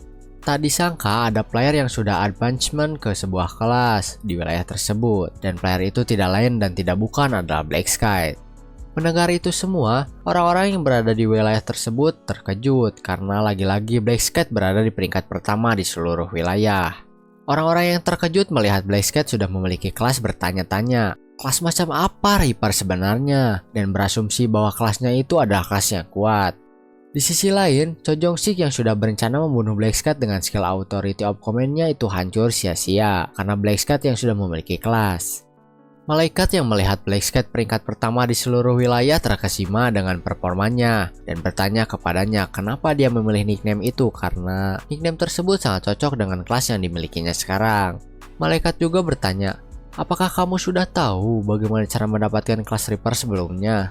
Black Cat dengan santainya menjawab, dia sendiri pun tidak tahu kenapa bisa mendapatkan kelas yang sangat mirip dengan nickname-nya itu. Mendengar jawaban Black Cat, malaikat pun berasumsi kalau dia mendapatkannya karena takdir. Namun sebenarnya ternyata para malaikat pun tidak tahu bagaimana mendapatkan kelas Reaper, dikarenakan kelasnya yang termasuk ke dalam golongan unik kelas. Malaikat yang tidak menyangka kalau di wilayahnya ada yang sudah berubah kelas akhirnya menjelaskan kalau orang sudah memiliki kelas tidak akan terpengaruh oleh skill authority of command yang dimiliki perwakilan wilayah. Mendengar itu semua, Cho Jong-sik merasa kesal. karena kelemahan dari skillnya itu dibocorkan ke semua orang oleh malaikat. Lalu Black Cat yang berada di peringkat pertama mendapat 2 hadiah, yaitu memilih armor tingkat bawah dari peti emas. Peti emas yang berisi 3 pilihan, Black Cat pun memilih pilihan pertama karena menurutnya itu akan berguna pada round ketiga nanti. Setelah semua orang mendapat semua hadiahnya, mereka akhirnya bisa kembali pulang ke rumah dan menunggu untuk panggilan selanjutnya yaitu round ketiga. Saat semuanya kembali, Arin seorang artis cantik yang diselamatkan oleh Black Cat sebelumnya ingin bertemu Black Cat secara langsung untuk berterima kasih langsung kepadanya. Namun sayangnya siapapun belum ada yang mengetahui identitas Black Cat di dunia nyata, dan sepertinya Black Cat juga tidak ingin mengungkapkan identitasnya. Pengawal Arin pun menyarankan untuk berterima kasih pada Black Cat di round berikutnya, dan memberi sebuah item sebagai tanda terima kasih. Setelah pengawal Arin keluar, dia mendapat panggilan dari pimpinan yang dilayani. Presiden Ma pun bertanya, apakah terjadi sesuatu di round kedua? Dan pengawal Arin pun menjawab, terjadi sesuatu yang membuatnya terluka selama di round kedua dan itu ada hubungannya dengan Black Cat. Mendengar hal tersebut, Presiden Ma langsung menyuruhnya datang ke hotel untuk mendengar detailnya secara langsung. Di sisi lain, Presiden Ma yang sedang menunggu pengawal Arin sampai terlihat salah paham dan mengira Black Cat lah yang melukai Arin dan pengawalnya itu, dan berencana melawannya meskipun orang itu adalah peringkat 1. Setelah beberapa saat, akhirnya pengawal Arin pun sampai di hotel. Sesampainya di sana, pengawal Arin memberi ucapan selamat dan pujian atas seluruh pencapaian yang didapatkan oleh Presiden Ma di round kedua. Pengawal Arin pun memiliki satu pertanyaan kepada Presiden Ma, kalau dia ingin tahu bagaimana mendapatkan advancement item. Presiden Ma menjawab kalau dia mendapatkannya saat berburu monster, tapi kenyataan sebenarnya adalah Presiden Ma mendapatkan advancement item berkat Dark Knight Rune yang didapatkannya di Random Rune Fragment. Dan alasan kenapa dia tidak memberitahu yang sebenarnya kepada pengawal Arin adalah karena dia merasa tidak bisa mengatakan semua informasi penting, bahkan kepada bawahannya yang sudah dianggap keluarga baginya. Ditambah lagi orang bisa berubah kapanpun karena itu adalah sifat alami manusia. Dan tanpa basa-basi lagi, Presiden Ma langsung bertanya kepada pengawal Arin, siapa yang melukainya? Presiden Ma berasumsi kalau yang melukainya itu adalah Black Cat, tapi pengawal Arin langsung menyangkalnya dan mengatakan bahwa Black Cat lah yang telah menyelamatkannya. Mendengar hal itu, Presiden Ma cukup terkejut dan meminta pengawal Arin untuk menjelaskannya secara lebih detail. Setelah menjelaskan semuanya kepada Presiden Ma, dia merasa berhutang pada Black Cat karena sudah menyelamatkan bawahan berharganya dan orang paling penting dalam bisnisnya yaitu Arin. Saat Presiden Ma ingin memberikan kompensasi pada Black Cat, pengawal Arin bilang dia menolaknya. Mendengar itu, Presiden Ma berpikir kalau Black Cat orangnya sangat hati-hati karena tidak ingin identitasnya terkuak. Presiden Ma pun akhirnya memerintahkan pengawal Arin untuk memberikan salam terima kasih kepadanya karena sudah menyelamatkan kalian berdua dan menyuruhnya untuk selalu mengawasi Black Cat jika dia butuh bantuan. Sebelum pengawal Arin pergi, Presiden Ma bertanya satu hal lagi kepada pengawal Arin, siapa nickname para preman itu dengan wajah penuh dendam. Lalu Ryumin yang sudah mengonfirmasi kemana tujuan pengawal Arin akhirnya kembali pulang ke rumahnya. Dalam perjalanan pulangnya, Ryumin memikirkan untuk memanfaatkan hubungan baiknya dengan pengawal Arin dan Arin, walaupun dirinya masih ragu apakah dia harus membawa Presiden Ma ke ronde 20 atau tidak, karena memang Dark Knight Rune milik Presiden Ma cukup bagus sampai bisa dibilang cheat. Tapi kelemahan terbesarnya terdapat pada kekuatan Dark Knight, yaitu Dark Aura yang harus diisi dengan mana eksklusif yang disebut dengan Dark Mana, yang dimana mendapatkannya mengharuskan si pengguna membunuh dan menyerap Dark Mana dari orang yang dibunuhnya itu. Dan bisa dibilang juga bahwa kemampuannya sangat cocok dengan orang psikopat seperti Presiden Ma. Cerita berpindah ke sebuah supermarket. Di situ terlihat penjaga supermarket yang sedang menghela napas karena pendapatannya yang terus berkurang. Tidak lama dari itu, datanglah seorang wanita cantik yang tidak lain adalah anak dari penjaga toko tersebut yang bernama Julie. Di situ, Julie bertanya ke ayahnya, kenapa dia menghela napas dan ayahnya menjelaskan bahwa penjualan tiket lotre ditangguhkan oleh pemerintah. Julie yang khawatir kepada ayahnya pun meyakinkannya kalau dia akan segera lulus dan akan mulai membantunya mulai sekarang. Ayahnya yang khawatir kepada anaknya pun menyuruhnya untuk fokus saja sekolah dan mengejar mimpinya menjadi dokter. Lalu Julie mengatakan bahwa apa pentingnya mimpi di keadaan seperti sekarang, yang dimana-mana orang ingin bertahan hidup. Mendengar hal itu, ayahnya sedih dan meminta maaf kepada Julie karena pikirannya yang sedang kacau. Julie pun lalu mengeluarkan sebuah skill yaitu Bless yang meningkatkan semua status yang membuat tubuh ayahnya bersemangat kembali. Tidak lama dari itu, datanglah Ryumin ke supermarket itu. Julie yang melihat Ryumin berbisik ke ayahnya apakah ayah mengenalnya. Ayahnya menjawab kalau dia adalah pemenang lotre. Ryumin langsung menghampiri ayah Julie dan bertanya apakah dia masih mengingatnya. Ayah Julie yang masih mengingatnya langsung bertanya kepada Ryumin, ada apa? Ryumin tanpa berpikir panjang langsung meminta maaf kepada ayah Julie karena dia selalu menang di peringkat pertama yang membuat pemerintah melarang adanya penjualan lotre. Ayah Julie yang terkejut langsung memaafkan Ryumin dan menganggap kalau ini bukanlah kesalahannya. Ryumin yang masih merasa tidak enak lalu mengeluarkan sejumlah uang yang bernilai 10 juta won sebagai kompensasi untuk diberikan kepada ayah Julie. Ayah Julie yang melihat uang tersebut sangat terkejut dan mencoba menolak kompensasi yang diberikan Ryumin karena dia merasa Ryumin tidak bersalah. Tapi di sisi lain, Ryumin memaksa memberi kompensasi tersebut. Dia juga sudah merasa merepotkannya. Ryumin pun menyimpan uang tersebut di meja kasir dan langsung pergi begitu saja. Ayah Julie yang menerima uang tersebut panik dan bingung tidak tahu harus bagaimana. Julie yang cepat tanggap langsung berinisiatif untuk mengembalikan uang tersebut kepada Ryumin. Setelah Julie mengambil uang tersebut, dia pun langsung berlari mengejar Ryumin untuk mengembalikan uang yang diterimanya. Siapa sangka, ternyata anak dari pemilik toko itu adalah teman sekelas Ryumin dan juga pemilik Uniclass seperti Ryumin yaitu Buffer.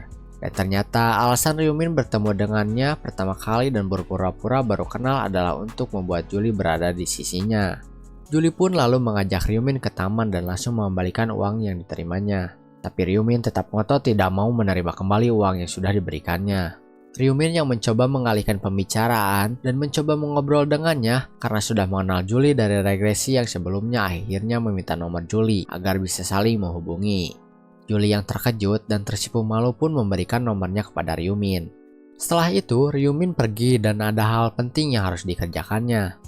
Sadar bahwa uangnya belum dikembalikan, Julie berteriak tapi sepertinya Ryumin masih menolak untuk menerima kembali uang kompensasi tersebut.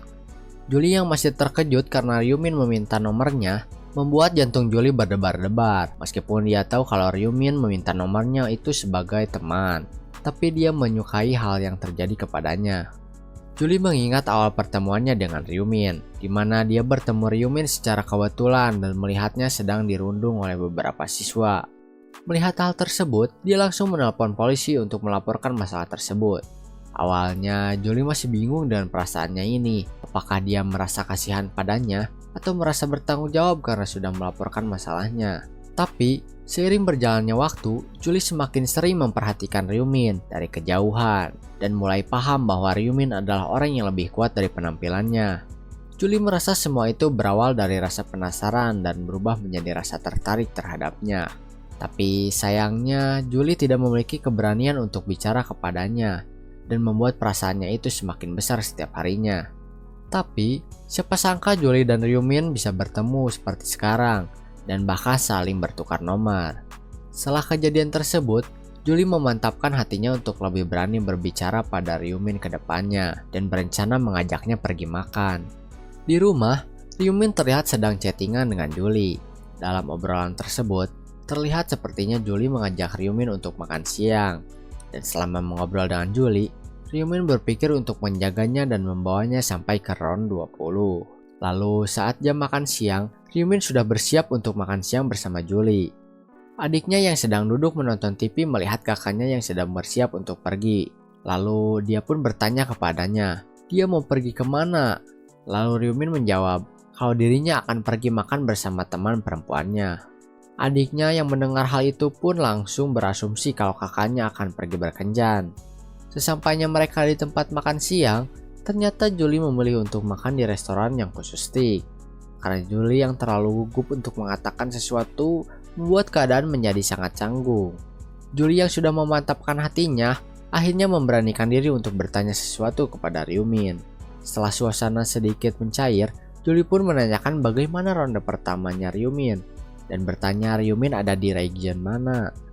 Ryumin yang berada di region yang angka akhirnya adalah 5 membuat Julie sangat menyayangkannya karena dia berada di region yang ke akhirnya 7 yang membuat mereka jadi tidak bisa bertemu. Tapi tidak perlu khawatir, ternyata dengan seiring berjalannya waktu, jika jumlah survivor semakin menurun setiap regionnya, pasti nanti setiap region digabungkan dan bertemu satu sama lain. Julie juga bertanya beberapa pertanyaan seperti level dan kelas. Tapi di sini Ryumin sepertinya berbohong dan masih berniat untuk menyembunyikan identitasnya sebagai Black Sky. Dan saat Ryumin bertanya balik, kelas apa yang dimiliki Julie, dia merasa lega karena kelasnya yang masih sama seperti di regression sebelumnya. Ryumin yang berpura-pura tidak tahu apa itu kelas baper, membuat Julie menawarkan untuk memberinya bab kepada Ryumin. Tidak disangka, efek dari bab yang Julie berikan sangat luar biasa, yaitu meningkatkan 50% stat player selama 3 jam. Setelah mengobrol banyak, Julie juga berterima kasih kembali atas uang yang diberikan Ryumin kemarin. Tapi karena Julie tahu kalau Ryumin pasti tidak akan menerima balasan uang, akhirnya Julie memutuskan untuk memberinya sebuah kristal berwarna ungu sebagai balas budi terhadap kebaikan Ryumin padanya. Setelah makan siang bersama Julie selesai, Ryumin langsung cek kristal yang diterimanya dari Julie. Dan dia tak menyangka kalau kristal yang diberikan Julie kepadanya adalah Magician Crystal yang bisa meningkatkan semua stat. Dikatakan jika seorang player sudah mencapai level 20, mereka akan terbuka sebuah fitur yang bernama Combination, yang berfungsi untuk menggabungkan senjata dengan Magic Crystal. Magic Crystal terbagi menjadi 7 warna, yaitu merah, orange, kuning, hijau, biru muda, biru tua, dan ungu. Masing-masing dari kristal juga memiliki kegunaannya masing-masing. Merah untuk damage, orange untuk strength, kuning untuk luck, hijau untuk dexterity, biru muda untuk intelligence, biru tua untuk mengurangi damage yang diterima, dan yang terakhir ungu yang paling langka dari semua kristal karena tingkat kemunculannya yang sangat rendah. Ryumin yang merasa sangat beruntung akhirnya menggunakan Gold Punch yang diterimanya sebagai hadiah untuk mendapatkan gold yang banyak saat stat luck-nya yang masih tinggi karena bab yang diberikan oleh Julie. Lalu saat Ryumin menggunakan Gold Punch-nya, sepertinya terjadi sesuatu yang membuatnya terkejut. Benar saja, ternyata Ryumin mendapatkan gold dengan jumlah maksimum yaitu 9999 gold. Itu semua berkat bab yang diterima Ryumin dari Julie yang membuat stat luck-nya meningkat dan membuat gold yang dimiliki Ryumin sekarang adalah 16.249. Sesampainya Ryumin di rumah, dia langsung dihampiri oleh adiknya dan langsung menanyakan bagaimana kencan Ryumin tadi. Tapi di situ Ryumin mengabaikan adiknya dengan langsung mengalihkan pembicaraan dengan bertanya, apakah adiknya sudah makan siang atau belum? Ryumin yang memiliki investasi Bitcoin sebesar 150 juta dolar akan segera menjualnya dan berencana membeli mobil super Lamborghini Aventador setelah menerima SIM mengemudinya. 2 minggu setelahnya, Ryumin menjual Bitcoinnya dan mendapatkan 300 juta dolar dari hasil penjualan Bitcoinnya itu. Setelah menjual dan mendapatkan banyak keuntungan, Ryumin berencana untuk membeli saham perusahaan peringkat ke-85 yaitu Heavenly Demon Consulting yang bernilai 900 juta dolar. Meskipun belum terlalu terkenal, tapi perusahaan ini adalah perusahaan yang berada di bawah kepemilikan Presiden Ma, sang Heavenly Demon. Perusahaan ini akan menciptakan sebuah sistem spesial nantinya. Setelah round 4 selesai dan mengalami pertumbuhan yang sangat drastis, dan hal ini adalah salah satu alasan Ryumin berinvestasi di perusahaan tersebut, agar dia bisa mendapat jatah saham besar dan juga kendali operasional. Untuk tahap pertama, Ryumin berencana investasi sebesar 280 juta dolar. Dan membeli 31% kepemilikan dari perusahaan tersebut. Lalu di hari yang sama pada malam hari, Ryumin membuka shop dan berencana untuk membeli item yang sudah dia incar. Dan item yang diincar Ryumin adalah skeletal necklace, item yang meningkatkan intelligence dan attack speed.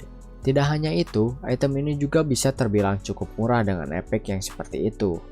Setelah membeli semua item yang Ryumin butuhkan, ternyata dia masih memiliki banyak gold. Dengan sisa goldnya yang cukup banyak, dia bisa membeli cukup banyak common skin jika dia memiliki 6000 gold lagi. Ryumin pun berencana untuk mencari secepatnya 6000 gold itu. Dan untungnya di round ketiga nanti monster akan muncul cukup banyak. Waktu pun berlalu begitu cepat dan akhirnya sampailah hari di mana para player dipanggil untuk menyelesaikan round ketiga. Di round ketiga ini, titik awal para player bukanlah di hutan, tetapi di sebuah desa kecil yang dikelilingi benteng. Dan di tengah-tengah desa tersebut, terdapat sebuah kristal besar berwarna ungu yang membuat banyak player gelisah dan kebingungan apa yang harus mereka lakukan. Di tengah kegelisahan itu juga, terlihat ada Cho Jong-sik sang perwakilan wilayah. Sepertinya, beberapa orang di situ juga mulai membicarakan Cho Jong-sik dan mulai tidak takut kepadanya setelah malaikat membocorkan kelemahan dari skill Authority of Command miliknya. Dan mereka juga mulai menyesal karena sudah memilih Cho Jong-sik sebagai perwakilan. Mendengar orang-orang membicarakannya, Cho Jong-sik terpancing emosinya dan berteriak kepada orang-orang. Di saat emosinya yang sedang meluap, datang Yongmin yang memberi salam sambutan kepada Cho Jong-sik. Yongmin bersikap seperti itu karena berharap untuk menjadi bagian dari geng yang dipimpin oleh Cho Jong-sik. Cho Jong-sik yang kebingungan bertanya kenapa Yongmin ingin bergabung ke gengnya. Yongmin lalu berlutut di hadapan Cho Jong-sik, berjanji akan melayaninya selama hidupnya dan memohon untuk mengangkatnya ke dalam geng. Melihat kegigihan Yongmin membuat Cho Jong-sik menyukai semangatnya dan menerimanya sebagai bawahannya. Black Sky yang melihatnya dari kejauhan sepertinya sudah mengira kalau hal ini akan terjadi lagi seperti di regresi sebelumnya. Tidak lama kemudian, muncullah malaikat yang bertugas mengatur di round ketiga ini. Tidak lama setelah malaikat muncul, quest utama pun muncul. Yang mengejutkan adalah bahwa dalam quest ini hanya 1225 player yang bisa menyelesaikan quest ini. Melihat syarat penyelesaiannya seperti ini, membuat para player panik dan mengira itu error. Malaikat yang mendengarnya tertawa terbahak-bahak karena dari awal malaikat memang hanya akan menyisakan setengah dari player yang bisa bertahan setiap roundnya. Malaikat pun menjelaskan apa yang harus dilakukan di round ketiga ini. Dia menjelaskan kalau monster akan muncul dari gerbang kastil setiap 30 menit dan akan mengincar pusaka yang ada di tengah-tengah desa. Dan total wave monster yang akan muncul adalah 4 wave. Semua orang dipaksa untuk bekerja sama melindungi pusaka tersebut dan akan mendapat hadiah jika bisa bertahan selama 3 jam. Dan terakhir, berhasil atau tidaknya para player ditentukan berdasarkan banyaknya monster yang player kalahkan. Lalu saat sebelum malaikat itu pergi, dia mengatakan satu hal lagi yang berkaitan dengan perwakilan wilayah. Malaikat berkata jika perwakilan wilayah mati, entah itu karena monster ataupun penyebab lain, maka kursi perwakilan wilayah akan kosong. Tapi jika perwakilan wilayah dibunuh oleh seorang player, maka sang pembunuh akan langsung dijadikan perwakilan wilayah dan akan mendapatkan skill Authority of Command sepenuhnya. Mendengar hal tersebut, orang-orang langsung menatap ke arah Cho Jong-sik dengan niat membunuh. Dan untuk Cho Jong-sik sendiri, dia langsung berteriak dan siap membunuh siapapun yang mendekatinya dengan niatan membunuh. Melihat kegaduhan itu, Black Sky menghampiri Cho Jong-sik untuk berbicara padanya. Karena keadaan Cho Jong-sik saat ini terlihat merepotkan, dan tak diduga ternyata Black Cat memberi penawaran kepada Cho Jong-sik untuk melindunginya.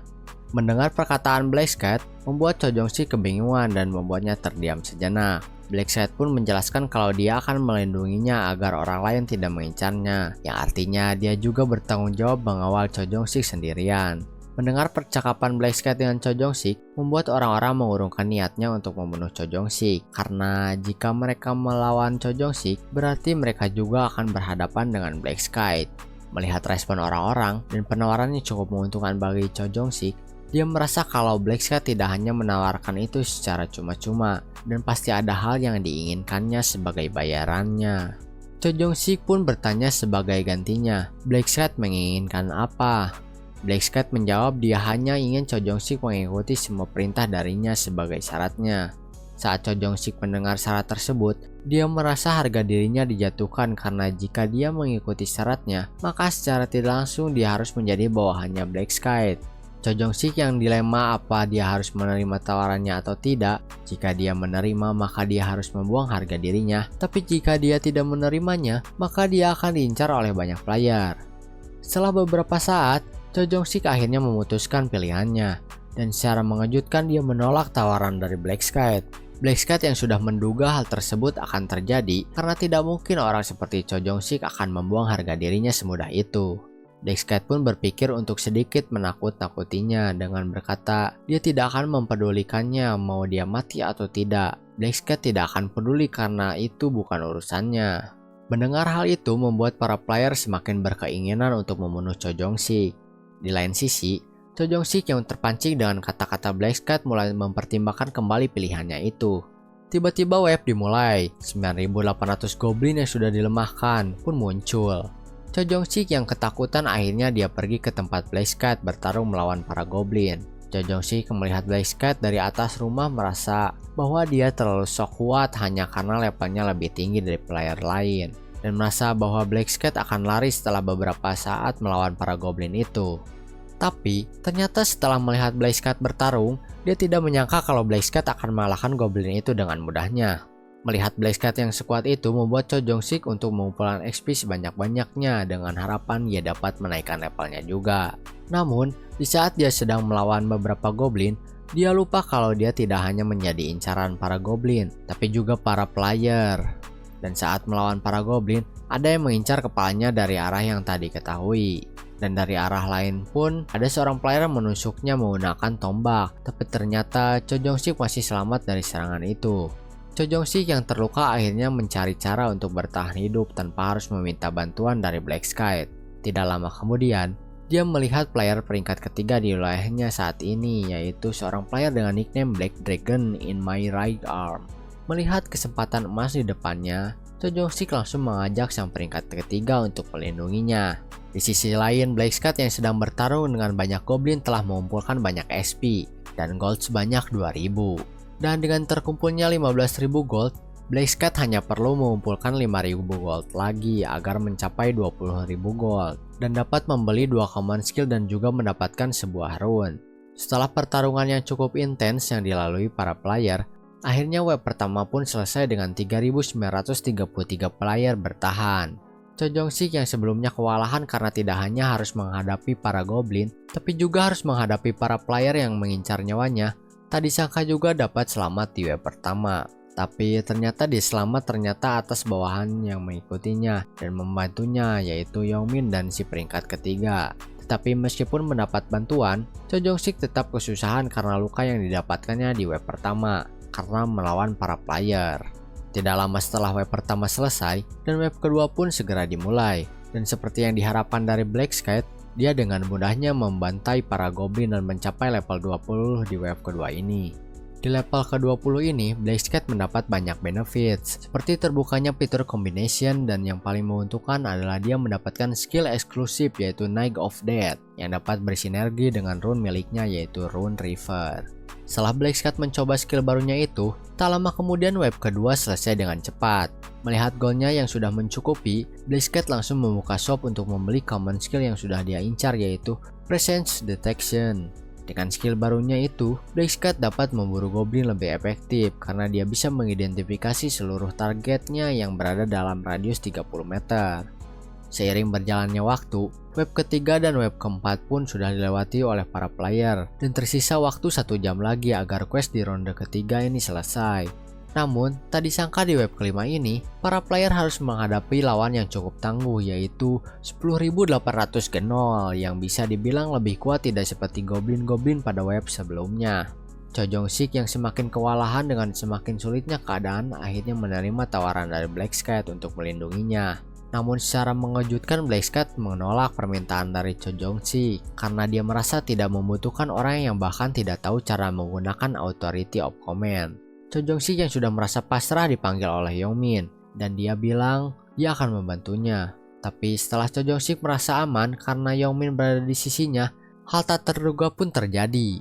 Cho Jong-sik dikhianati oleh Yongmin. Ternyata dari awal Yongmin tidak memiliki niat untuk menjadi bawahannya, tapi dia berniat membunuhnya agar dapat menjadi perwakilan wilayah.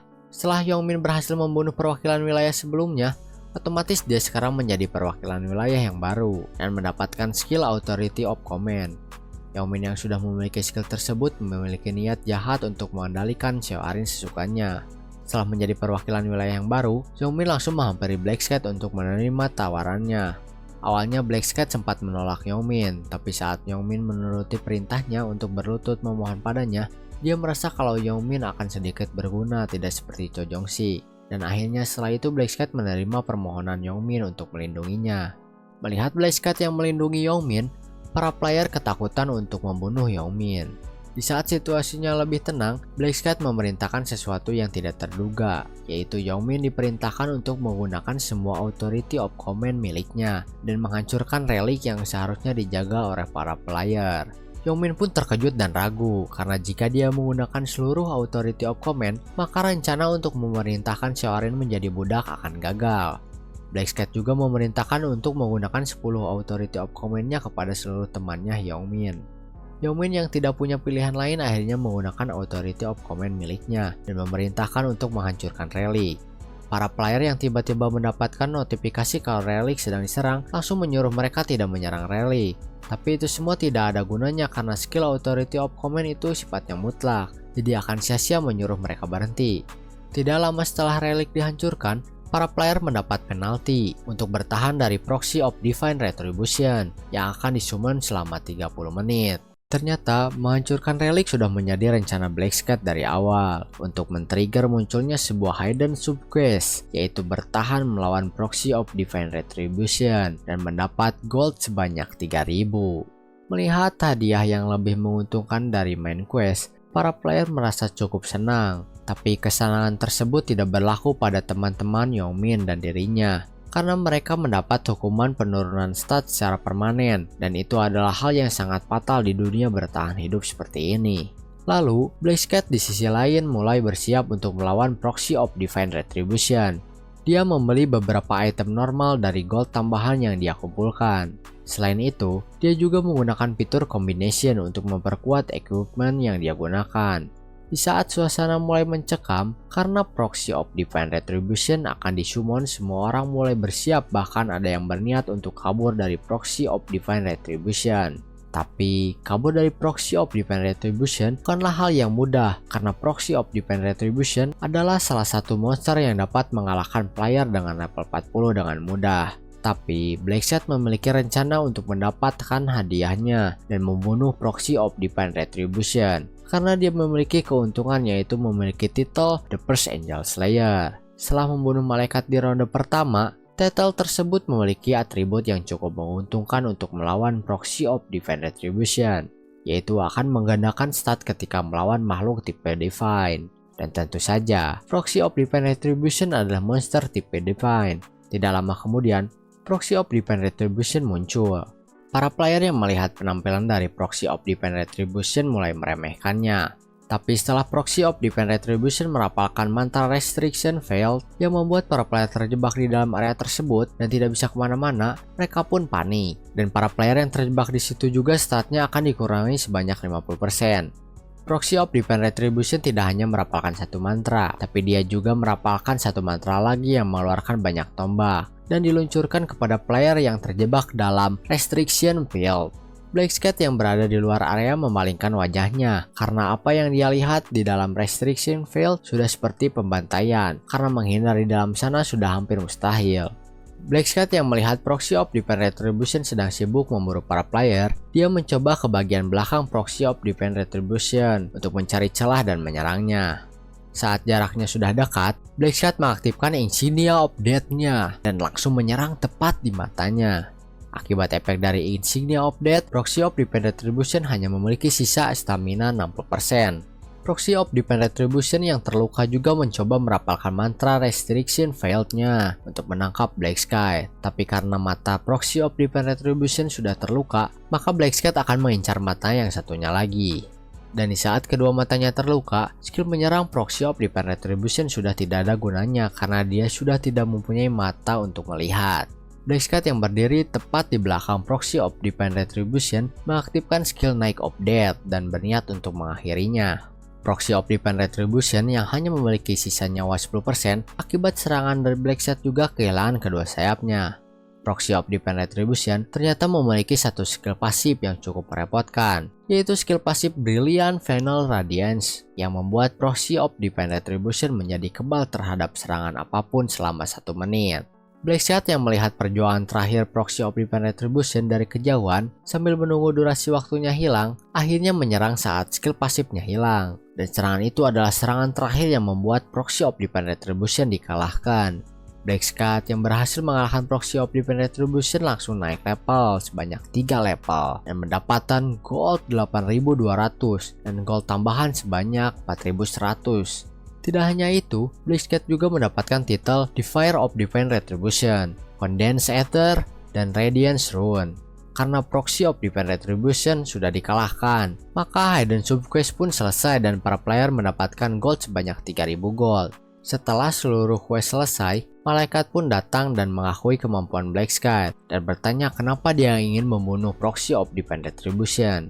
Black Scat yang merasa malaikat menanyakan pertanyaan tidak penting, dia pun menjawab pertanyaan dengan seperlunya saja. Akhirnya sesi penilaian pun tiba. Seperti biasa, Black Scat lagi-lagi mendapatkan peringkat pertama di seluruh region dengan kill sebanyak 3.631 sendirian. Sisi ranking pun tiba, dan seperti kata malaikat di awal, kalau hanya ada 1.225 player yang akan lolos di ronde ini. Mendengar perkataan malaikat, membuat para player panik dan player yang tidak membunuh cukup banyak monster akan tereliminasi. Akhirnya setelah ronde ketiga selesai, mereka kembali ke dunia nyata. Xiaorin yang terbangun ternyata mendapatkan kelas Summoner, dan dapat memanggil Fairy. Tidak hanya itu, dia juga berada di peringkat ketiga dan mendapatkan hadiah kristal ungu yang rencananya akan diberikan kepada Black Scat. Di sisi lain, Yomin yang baru saja kembali langsung ditelepon oleh teman-temannya yang diperintah menggunakan Authority of Command. Di telepon, mereka menyalahkan Yomin karena menggunakan Authority of Command kepada mereka dan memerintahkan mereka menghancurkan relik dan menyebutnya pengkhianat. Yomin yang membela diri karena tidak punya pilihan lain juga merasa menjadi korban.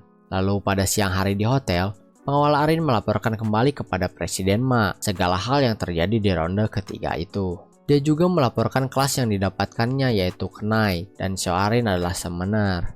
Mendengar hal itu, Presiden Ma menyuruh pengawal Arin untuk mempertahankan hubungannya dengan Arin. Bahkan Presiden Ma menyarankan untuk mencani Arin, tapi pengawal Arin sepertinya kurang nyaman dengan hal tersebut. Untungnya Presiden Ma hanya bercanda dengannya dan tidak bermaksud serius. Kembali ke topik yang akan dilaporkan, pengawal Arin meminta maaf karena gagal menjalankan misi yang diberikan Presiden Ma untuk memberi salam dan berterima kasih kepada Black Scat. Tetapi kegagalan misi tersebut dijelaskan kepada Presiden Ma dan Presiden Ma mengerti dan mewajarkan jika misi tersebut gagal. Setelah mendengar laporan dan penjelasan dari pengawal Arin selama ronde ketiga, membuat Presiden Ma semakin ingin bertemu dengan Black Scat jika ada kesempatan. Sesudah laporan diterima oleh Presiden Ma, dia langsung menanyakan hasil dari pelacakan Yomin, dan pengawal Arin menjawab kalau untuk melacaknya membutuhkan waktu 1 bulan, karena nickname Yomin kemungkinan ada banyak. Dan yang terakhir, pengawal Arin juga memberitahu Presiden Ma kalau bulan kemarin ada yang membeli saham perusahaannya dalam jumlah besar. Mendengar hal itu, Presiden Ma terkejut karena individu mana yang memiliki uang sebanyak itu. Dia juga langsung menanyakan nomor kontak pembeli saham itu. Kita kembali kepada Ryumin yang sedang rebahan di kasur. Tiba-tiba mendapat telepon dari orang tak dikenal. Tak disangka ternyata itu adalah Presiden Ma yang menghubunginya. Dan ternyata Presiden Ma juga mengajak Ryumin untuk bertemu dan mentraktirnya makan pada hari Jumat. Karena Ryumin tidak bisa pada hari Jumat, Ryumin merekomendasikan untuk bertemu di hari Sabtu. Presiden Ma yang mendengarnya langsung setuju dengannya untuk bertemu di hari Sabtu. Lalu, di hari Jumat malam, Ryumin yang berada di gudang kosong untuk menunggu seseorang yang bernama Jang Seok-hyun yang sama dengan nickname-nya. Ryumin memiliki pengalaman yang buruk dengannya di regresi sebelumnya. Karena dia adalah penjahat yang menculik adiknya Ryumin. Dan alasan kenapa Jang Seok-hyun menculik adiknya adalah karena dia tahu Ryumin adalah seorang regresor dan berencana untuk merebut rune regression milik Ryumin. Tidak hanya itu, dia juga memiliki Rune of Inner Soup, yang dimana rune tersebut dapat membaca pikiran seseorang. Sejak saat itu, setiap Ryumin meregresi, dia selalu melakukan balas dendam. Tapi sebenarnya Ryumin sudah tidak memiliki dendam emosional lagi dari regresinya yang ke-11. Tapi tujuannya sekarang adalah untuk mendapatkan Rune of Inner Soup sebelum Jang Hyuk-sun mendapatkannya. Beberapa saat kemudian, Jang Seok-hyun datang membawa seseorang di pundaknya. Sepertinya dia sedang menculik seorang wanita. Alasan dia menculik wanita tersebut sepertinya karena wanita tersebut telah melihat Jang Seok-hyun dengan tatapan aneh yang membuat Jang Seok-hyun terhina. Wanita yang diculik oleh Jang Seok-hyun terus memohon permintaan maaf tapi tidak dihiraukan olehnya. Bahkan wanita tersebut hampir diperkosa oleh Jang Seok-hyun. membuat Ryumin mendatanginya dan memprovokasi Jang Seok-hyun. Melihat kesempatan untuk menyerang, Ryumin langsung menyerang bagian itu Jang Seok-hyun yang membuatnya tidak berdaya. Di saat Jang Seok-hyun tidak berdaya, Ryumin langsung menyuruh wanita yang diculik Jang Seok-hyun untuk pergi. Dan setelah wanita itu pergi, Ryumin terlihat akan melakukan sesuatu kepada Seok-hyun. Melihat dirinya sudah dipermalukan, Jang Seok-hyun langsung menyerang Ryumin, tapi semua serangannya dapat dihindari oleh Ryumin. Ryumin yang melihat betapa menyedihkannya Jang Seok-hyun karena masih menggunakan Goblin Dagger langsung menebas pergelangan tangannya dengan sabit besarnya itu. Jang Seok-hyun pun langsung berteriak kesakitan karena pergelangan lengannya yang putus.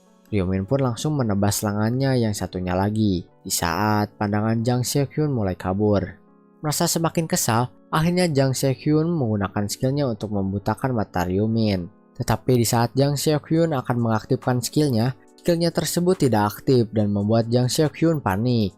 Alasan kenapa skillnya tidak bisa aktif ternyata dikarenakan Ryumin memiliki skill Knight of Death yang tidak bisa ditembus oleh cahaya apapun. Karena skill Jang Seok-hyun tidak bekerja kepada Ryumin, Ryumin langsung memotong kedua pergelangan kaki Jang Seok-hyun dan mulai menyiksanya secara sadis. Setelah penyiksaan yang sadis itu, akhirnya Jang Seok-hyun memutuskan untuk bunuh diri, tapi Ryumin tidak membiarkan Jang Seok-hyun untuk bunuh diri begitu saja. Akhirnya, setelah Jang Seok-hyun memohon kepada Ryumin untuk membunuhnya, Ryumin menjelaskan kenapa dia menyiksanya sampai dia memohon-mohon karena salah satu syarat mendapatkan rune tersebut adalah dengan cara membuat seseorang memohon-mohon seperti yang sedang dilakukan Ryumin sekarang. Dan ternyata setelah menjelaskan itu semua kepada Jang Seok-hyun yang sudah sekarat, Ryumin tidak ada niatan membunuhnya dan akan membiarkan Jang Seok-hyun mati secara perlahan dengan sendirinya. Setelah beberapa saat, Jang Seok-hyun pun mati secara mengenaskan. Ryumin pun langsung menggunakan skill Erase Traces untuk menghapus jejak yang telah dilakukan Ryumin. Setelah selesai mendapatkan Rune of Inner Thug, Ryumin berencana untuk bertemu dengan Presiden Ma keesokan harinya. Ryumin pun sudah bersiap-siap dan menggunakan jas. Adiknya yang melihat kakaknya sangat rapi pun mengira kalau Ryumin akan pergi berkencan. Ryumin memberitahu adiknya kalau dirinya itu akan ada urusan bisnis. Adiknya yang mendengar hal tersebut pun langsung sedikit gelisah karena takut kakaknya akan gagal. Ryumin pun berkata kepada adiknya kalau dirinya tidak perlu khawatir dan percaya saja pada kakaknya itu. Adiknya pun menjawab kalau dirinya itu percaya pada kakaknya karena hanya dia yang bisa adiknya percaya. Ryumin pun berjalan ke pintu keluar dan adiknya pun berkata kalau di luar negeri mereka kesusahan karena penjahat banyak yang kabur menggunakan kekuatan yang mereka dapatkan. Ryumin pun berkata kalau hal tersebut memang benar karena penjahat juga mendapatkan kesempatan untuk menjadi player jika usianya cukup. Player itu menjadi semakin kuat dan setiap bulannya populasi terus berkurang. Jadi lebih aneh jika situasi tidak berubah. Dan nanti juga akan ada saat di mana orang biasa diburu seperti hewan dan diperlakukan seperti budak. Oleh karena itu, Ryumin berencana untuk menjadi sangat kuat dan meningkatkan reputasi Black Sky dalam prosesnya untuk mengendalikan semuanya.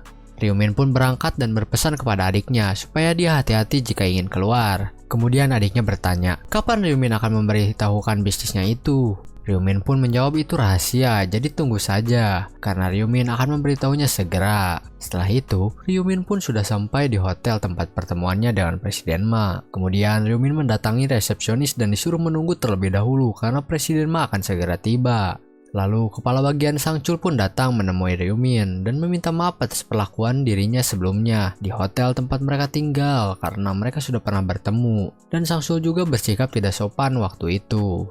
Ryumin pun memaafkan Sangchul dan Ryumin dibawa ke suatu ruangan khusus kemudian disuruh menunggu kembali.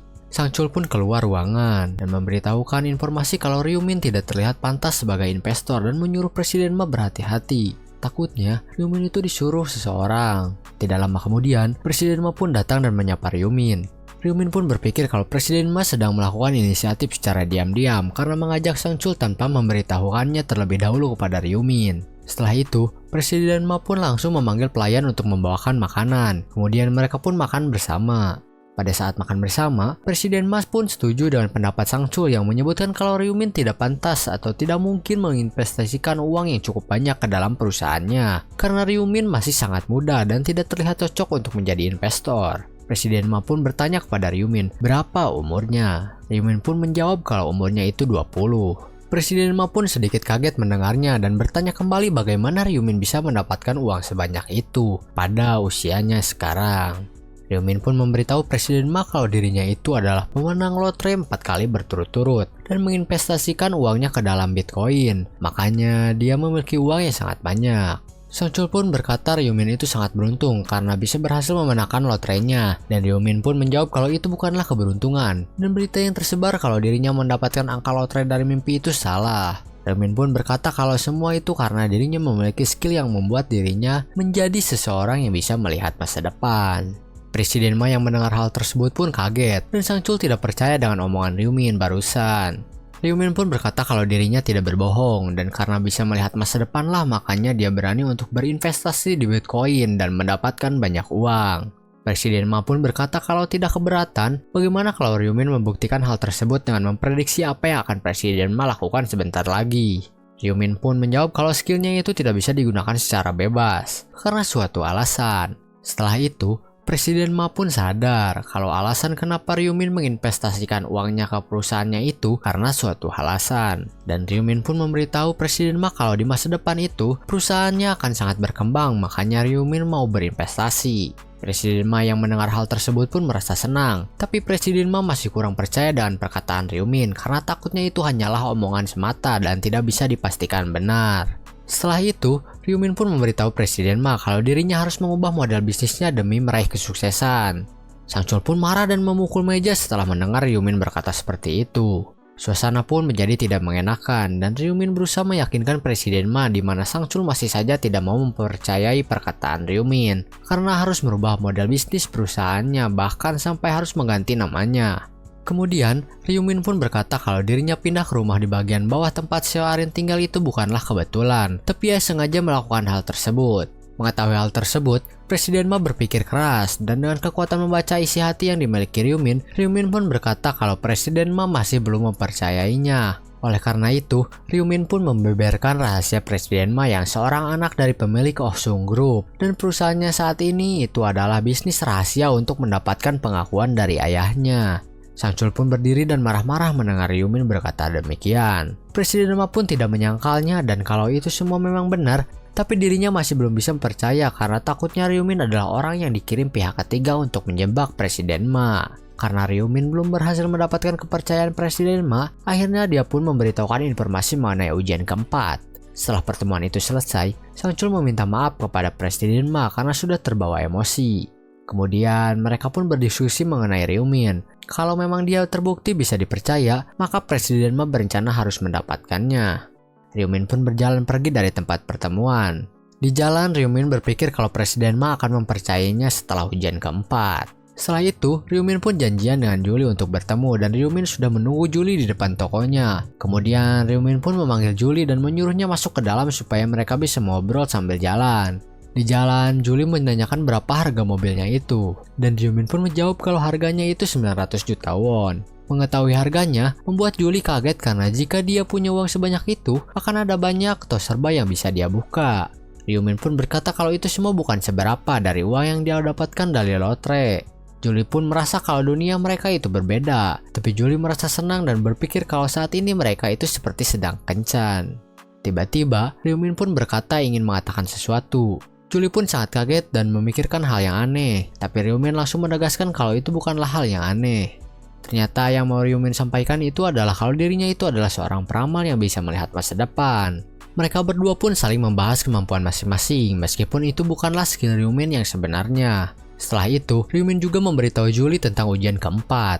Kita langsung beralih ke kamar Ryumin. Di sini Ryumin ternyata baru menyadari kalau Julie itu menyukainya. Ryumin merasa sedikit malu karena hal tersebut, tapi sisi baiknya itu adalah Julie jadi lebih mudah untuk dijadikan rekan. Waktu pun cepat berlalu, dan saat ini sudah hari terakhir di bulan Maret yang menandakan kalau sebentar lagi para player akan memasuki ujian yang keempat.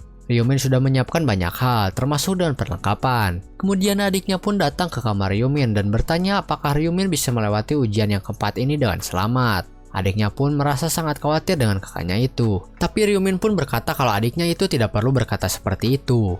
Waktu ujian keempat pun sudah tiba dan semua player sudah dipindahkan ke tempat ujian berlangsung. Di sini kita langsung diperlihatkan dengan Yeongmin yang merasa sangat kesal karena dirinya memiliki sebuah penalti. Setelah itu Yongmin pun bertanya-tanya di mana mereka berada karena semuanya serba putih. Yongmin pun berpikir akan seperti apa ujiannya kali ini sambil melihat ke sekitarnya. Kemudian Yongmin pun melihat ke arah Black Sky dan merasa kesal juga kepadanya karena ujian sebelumnya. Tapi Yongmin tidak punya pilihan lain dan langsung menghampiri Black Sky dan bertanya tentang kesepakatan mereka di ujian sebelumnya yang dimana Black Sky akan melindungi Yongmin. Black Sky pun langsung berkata kalau dirinya tidak membutuhkan bawahan seperti dirinya karena sudah tidak memiliki authority of command. Apalagi sebagian orang sudah mempunyai kelas sehingga percuma saja jika masih punya skill tersebut. Lalu Black Sky juga berkata kalau saat ini Yongmin itu tidak berharga dan dirinya itu hanyalah target berjalan. Yongmin pun langsung was-was melihat sekitarnya. Tapi Black Sky pun langsung berkata kalau Yongmin tidak perlu khawatir karena tidak akan ada banyak orang yang mengincarnya. Karena mereka tahu resiko dari menjadi perwakilan wilayah. Selain itu, semakin banyak orang yang berkembang maka jumlah orang yang bisa dikendalikan itu menjadi semakin sedikit. Kemudian Xiaorin dan Sang Chul pun datang menghampiri Black Sky untuk berterima kasih kepadanya sambil memberikan kristal warna ungu. Black Sky pun tidak ada alasan untuk menolak item tersebut dan langsung menerimanya. Xiaorin berpikiran kalau batu itu tidak berguna karena tidak tahu fungsinya, tapi Black Sky sangat tahu akan kegunaannya. Yongmin yang melihat batu itu pun langsung teringat akan dirinya juga mempunyai batu yang seperti itu dan berkata di dalam hatinya kalau nama batu yang dimilikinya itu adalah Black Gold String Stone. Item itu adalah item langka yang keluar dari drop monster dan sangat sulit untuk mendapatkannya. Mengetahui hal tersebut, Black Sky pun langsung berencana untuk merampasnya. Kemudian Black Sky pun berkata kalau dirinya akan membantu Yongmin supaya tidak menjadi target yang mudah, tapi itu tidak gratis. Sebagai bayarannya, Yongmin harus memberikan item seperti Xiaorin tadi. Tanpa basa-basi dan pikir panjang, Yongmin pun langsung memberikan item langka yang dimilikinya itu karena tidak tahu kegunaannya. Setelah item itu diterima oleh Black Sky, malaikat pun datang dan memberikan quest di ujian keempat ini yang dimana quest ini itu semua orang harus saling membunuh selama 3 jam. Semua orang pun kebingungan dengan quest yang ada dan ada juga yang bertanya mengenai detail questnya. Namun malaikat mengatakan itu semua rahasia karena tidak akan seru kalau mereka langsung diberitahu. Tapi yang sebenarnya itu adalah malaikat pun tidak tahu detail pastinya sebuah quest itu seperti apa. Tugas mereka hanyalah memberikan informasi saja. Setelah malaikat selesai menjelaskan hal lainnya, quest pun dimulai. Di sisi lain, Yongmin merasa senang karena harus saling membunuh karena dirinya sangat dendam kepada teman-temannya dan berniat menargetkan mereka. Tapi tiba-tiba Black Sky pun langsung menghampiri Yongmin dan mengeluarkan sabitnya.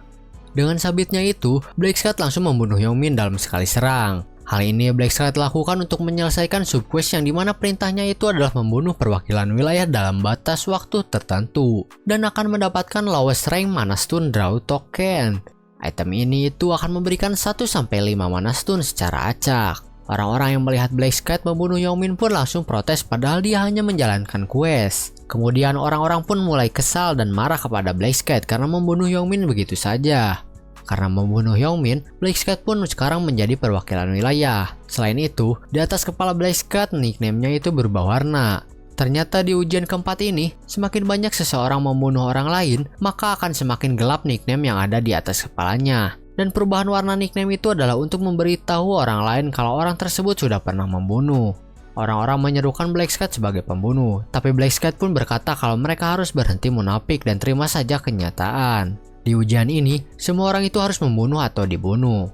Setelah mendengar Black Sky berkata seperti itu, orang-orang malah berdiskusi akan bagaimana mereka menjalankan questnya. Di sisi lain, Xiaorin sangat tidak bisa untuk saling membunuh seperti ucapan Black Sky. Tapi mau tidak mau Xiaorin harus melakukannya untuk bertahan hidup. Awal pertempuran dimulai dengan seorang wanita yang ditebas dari belakang oleh seseorang, dan wanita tersebut pun langsung mati. Semua orang berharap wanita itu segera hidup kembali agar mereka tahu apa yang harus mereka lakukan selanjutnya. 10 menit kemudian, wanita tadi pun hidup kembali dan bertanya siapa yang sudah membunuhnya tadi. Orang yang membunuhnya tadi pun menyerang kembali wanita tersebut, namun seseorang menebasnya lebih dulu sehingga membuat wanita tersebut selamat. Oleh karena itu, semua orang pun langsung memulai ujian saling membunuh tersebut. Satu demi satu orang pun tumbang di tangan orang lain. Sementara itu, Black Sky baru saja akan memulai pembantaiannya. Tanpa basa-basi, Black Sky langsung mendatangi orang yang dia temui dan langsung membunuhnya. Selain itu, ada seseorang yang sangat diuntungkan dalam ujian keempat ini karena rune yang dimilikinya. Dimana jika dia membunuh seseorang, maka statnya akan naik dengan cukup cepat. Orang tersebut juga sangat menikmati membunuh orang lain sampai-sampai dia berpikir untuk membunuh Black Sky. Tapi dia mengurungkan niatnya itu karena menyadari kemampuannya tidak sebanding dengan Black Sky, sehingga dia langsung melanjutkan membunuh orang lain yang lebih lemah dari dirinya. Orang ini sangat tak terkalahkan di ujian keempat ini sampai-sampai dia merasa sangat kegirangan karena dia akan masuk ke top leaderboard. Kemudian, tiba-tiba Black Sky pun muncul di hadapannya. Tanpa bicara sepatah kata pun, Black Sky langsung menggunakan skill Knife of Death yang membuat semua orang tidak bisa melihat apa-apa. Setelah itu, Black Sky pun langsung memenggal kepala orang tersebut. Di sisi lain, Yongmin sedang melihat orang-orang saling membunuh. Dan Yongmin pun sangat antusias untuk membunuh teman-teman yang sudah mengkhianatinya. Yongmin pun mencari teman-temannya itu dan akhirnya menemukannya. Yongmin berpura-pura menyapa temannya itu, tapi saat dia sudah dekat dengan temannya, Yongmin pun langsung memukul temannya itu tepat di wajahnya dan membuat temannya itu terpental. Lalu Yongmin pun langsung menghajar habis-habisan temannya itu sampai mati. Bahkan setelah mati pun Yongmin masih memukulnya. Setelah itu, Yongmin pun berniat mencari temannya yang lain. Sementara itu, mental Seoarin merasa sangat terganggu dengan pemandangan yang ada di sekitarnya saat ini. Dan menganggap kalau neraka itu memang ada, maka gambarannya akan sama seperti yang ada di hadapannya saat ini. Kemudian, Seoarin hendak ditikam dari belakang oleh seseorang. Untung saja pengawalnya berhasil membuat Seoarin selamat dari kematian. Setelah itu, Seoarin pun memaksakan dirinya untuk membunuh orang lain. Meskipun cukup sulit bagi Seoarin, tapi dirinya berhasil melakukannya sembari dilindungi oleh pengawalnya itu. Di sisi lain, Black Sky masih melakukan pembantaian. Entah berapa banyak yang sudah dirinya bunuh.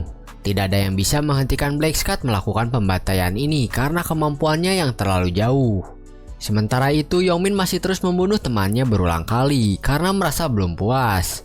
Waktu ujian keempat pun tersisa 1 menit lagi. Dan Black Sky pun bergegas membunuh orang yang belum pernah ia bunuh sebelumnya dengan sekali serangan. Ujian keempat pun berakhir dan sang Dewi pun muncul. Dewi bertanya apakah semua orang menikmati saling membunuh. Di dalam hati Black Sky pun berkata, bagaimana mungkin kami menikmatinya ketika harus membunuh sesama manusia. Kemudian orang-orang yang mati pun dibangkitkan terlebih dahulu. Setelah itu Dewi pun memberitahu siapa yang telah menyelesaikan subquest yang dimana misinya itu adalah membunuh perwakilan wilayah dalam waktu yang ditentukan.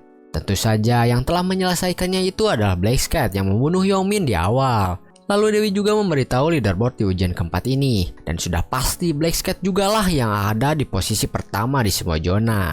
Black Sky berada di peringkat 1 dengan membunuh kurang lebih 700 orang. Dan Black Sky juga pastinya mendapatkan hadiah. Dia mendapatkan sebuah rare armor. Dan memilih bab peningkatan 50% stat untuk ujian kelima. Untuk orang-orang yang tidak masuk ke peringkat yang telah ditentukan akan dimusnahkan. Kurang lebih ada setengah dari semua orang yang ada di sana yang dimusnahkan. Ujian keempat pun sudah selesai dijalankan dan semua orang kembali ke tubuhnya di dunia nyata. Setelah kembali, pengawal Seoarin ini langsung mencari Presiden Ma di kamarnya karena khawatir.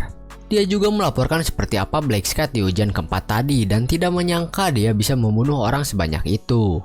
Semua orang tidak tahu kalau ujian keempat itu harus membunuh orang yang berbeda sehingga Black Sky sangat diuntungkan karena hanya dirinya lah yang tahu. Presiden Ma semakin tertarik dengan Black Sky karena kemampuannya dan berniat menanyakannya kepada Ryumin yang dimana dirinya itu adalah Black Sky yang sebenarnya. Karena ucapan Ryumin sebelumnya benar, maka Presiden Ma dan pengawal Seoarin pun mulai mempercayainya dan berniat memanfaatkannya untuk kepentingan pribadi. Padahal tidak akan semudah itu untuk mempermainkan Ryumin. Sementara itu, Ryumin mengajak Julie untuk makan siang bersama. Julie sangat berterima kasih kepada Ryumin karena dia sudah memberitahukan akan seperti apa ujian keempat sebelumnya. Tanpa Ryumin beritahu pun, Julie akan selamat di ujian keempat berkat rune yang dimilikinya, apalagi dia juga cerdas. Mereka pun sampai di suatu restoran dan mulai menikmati makanannya. Tapi Julie merasa apakah dirinya yang seorang pembunuh itu layak untuk melakukan hal seperti itu?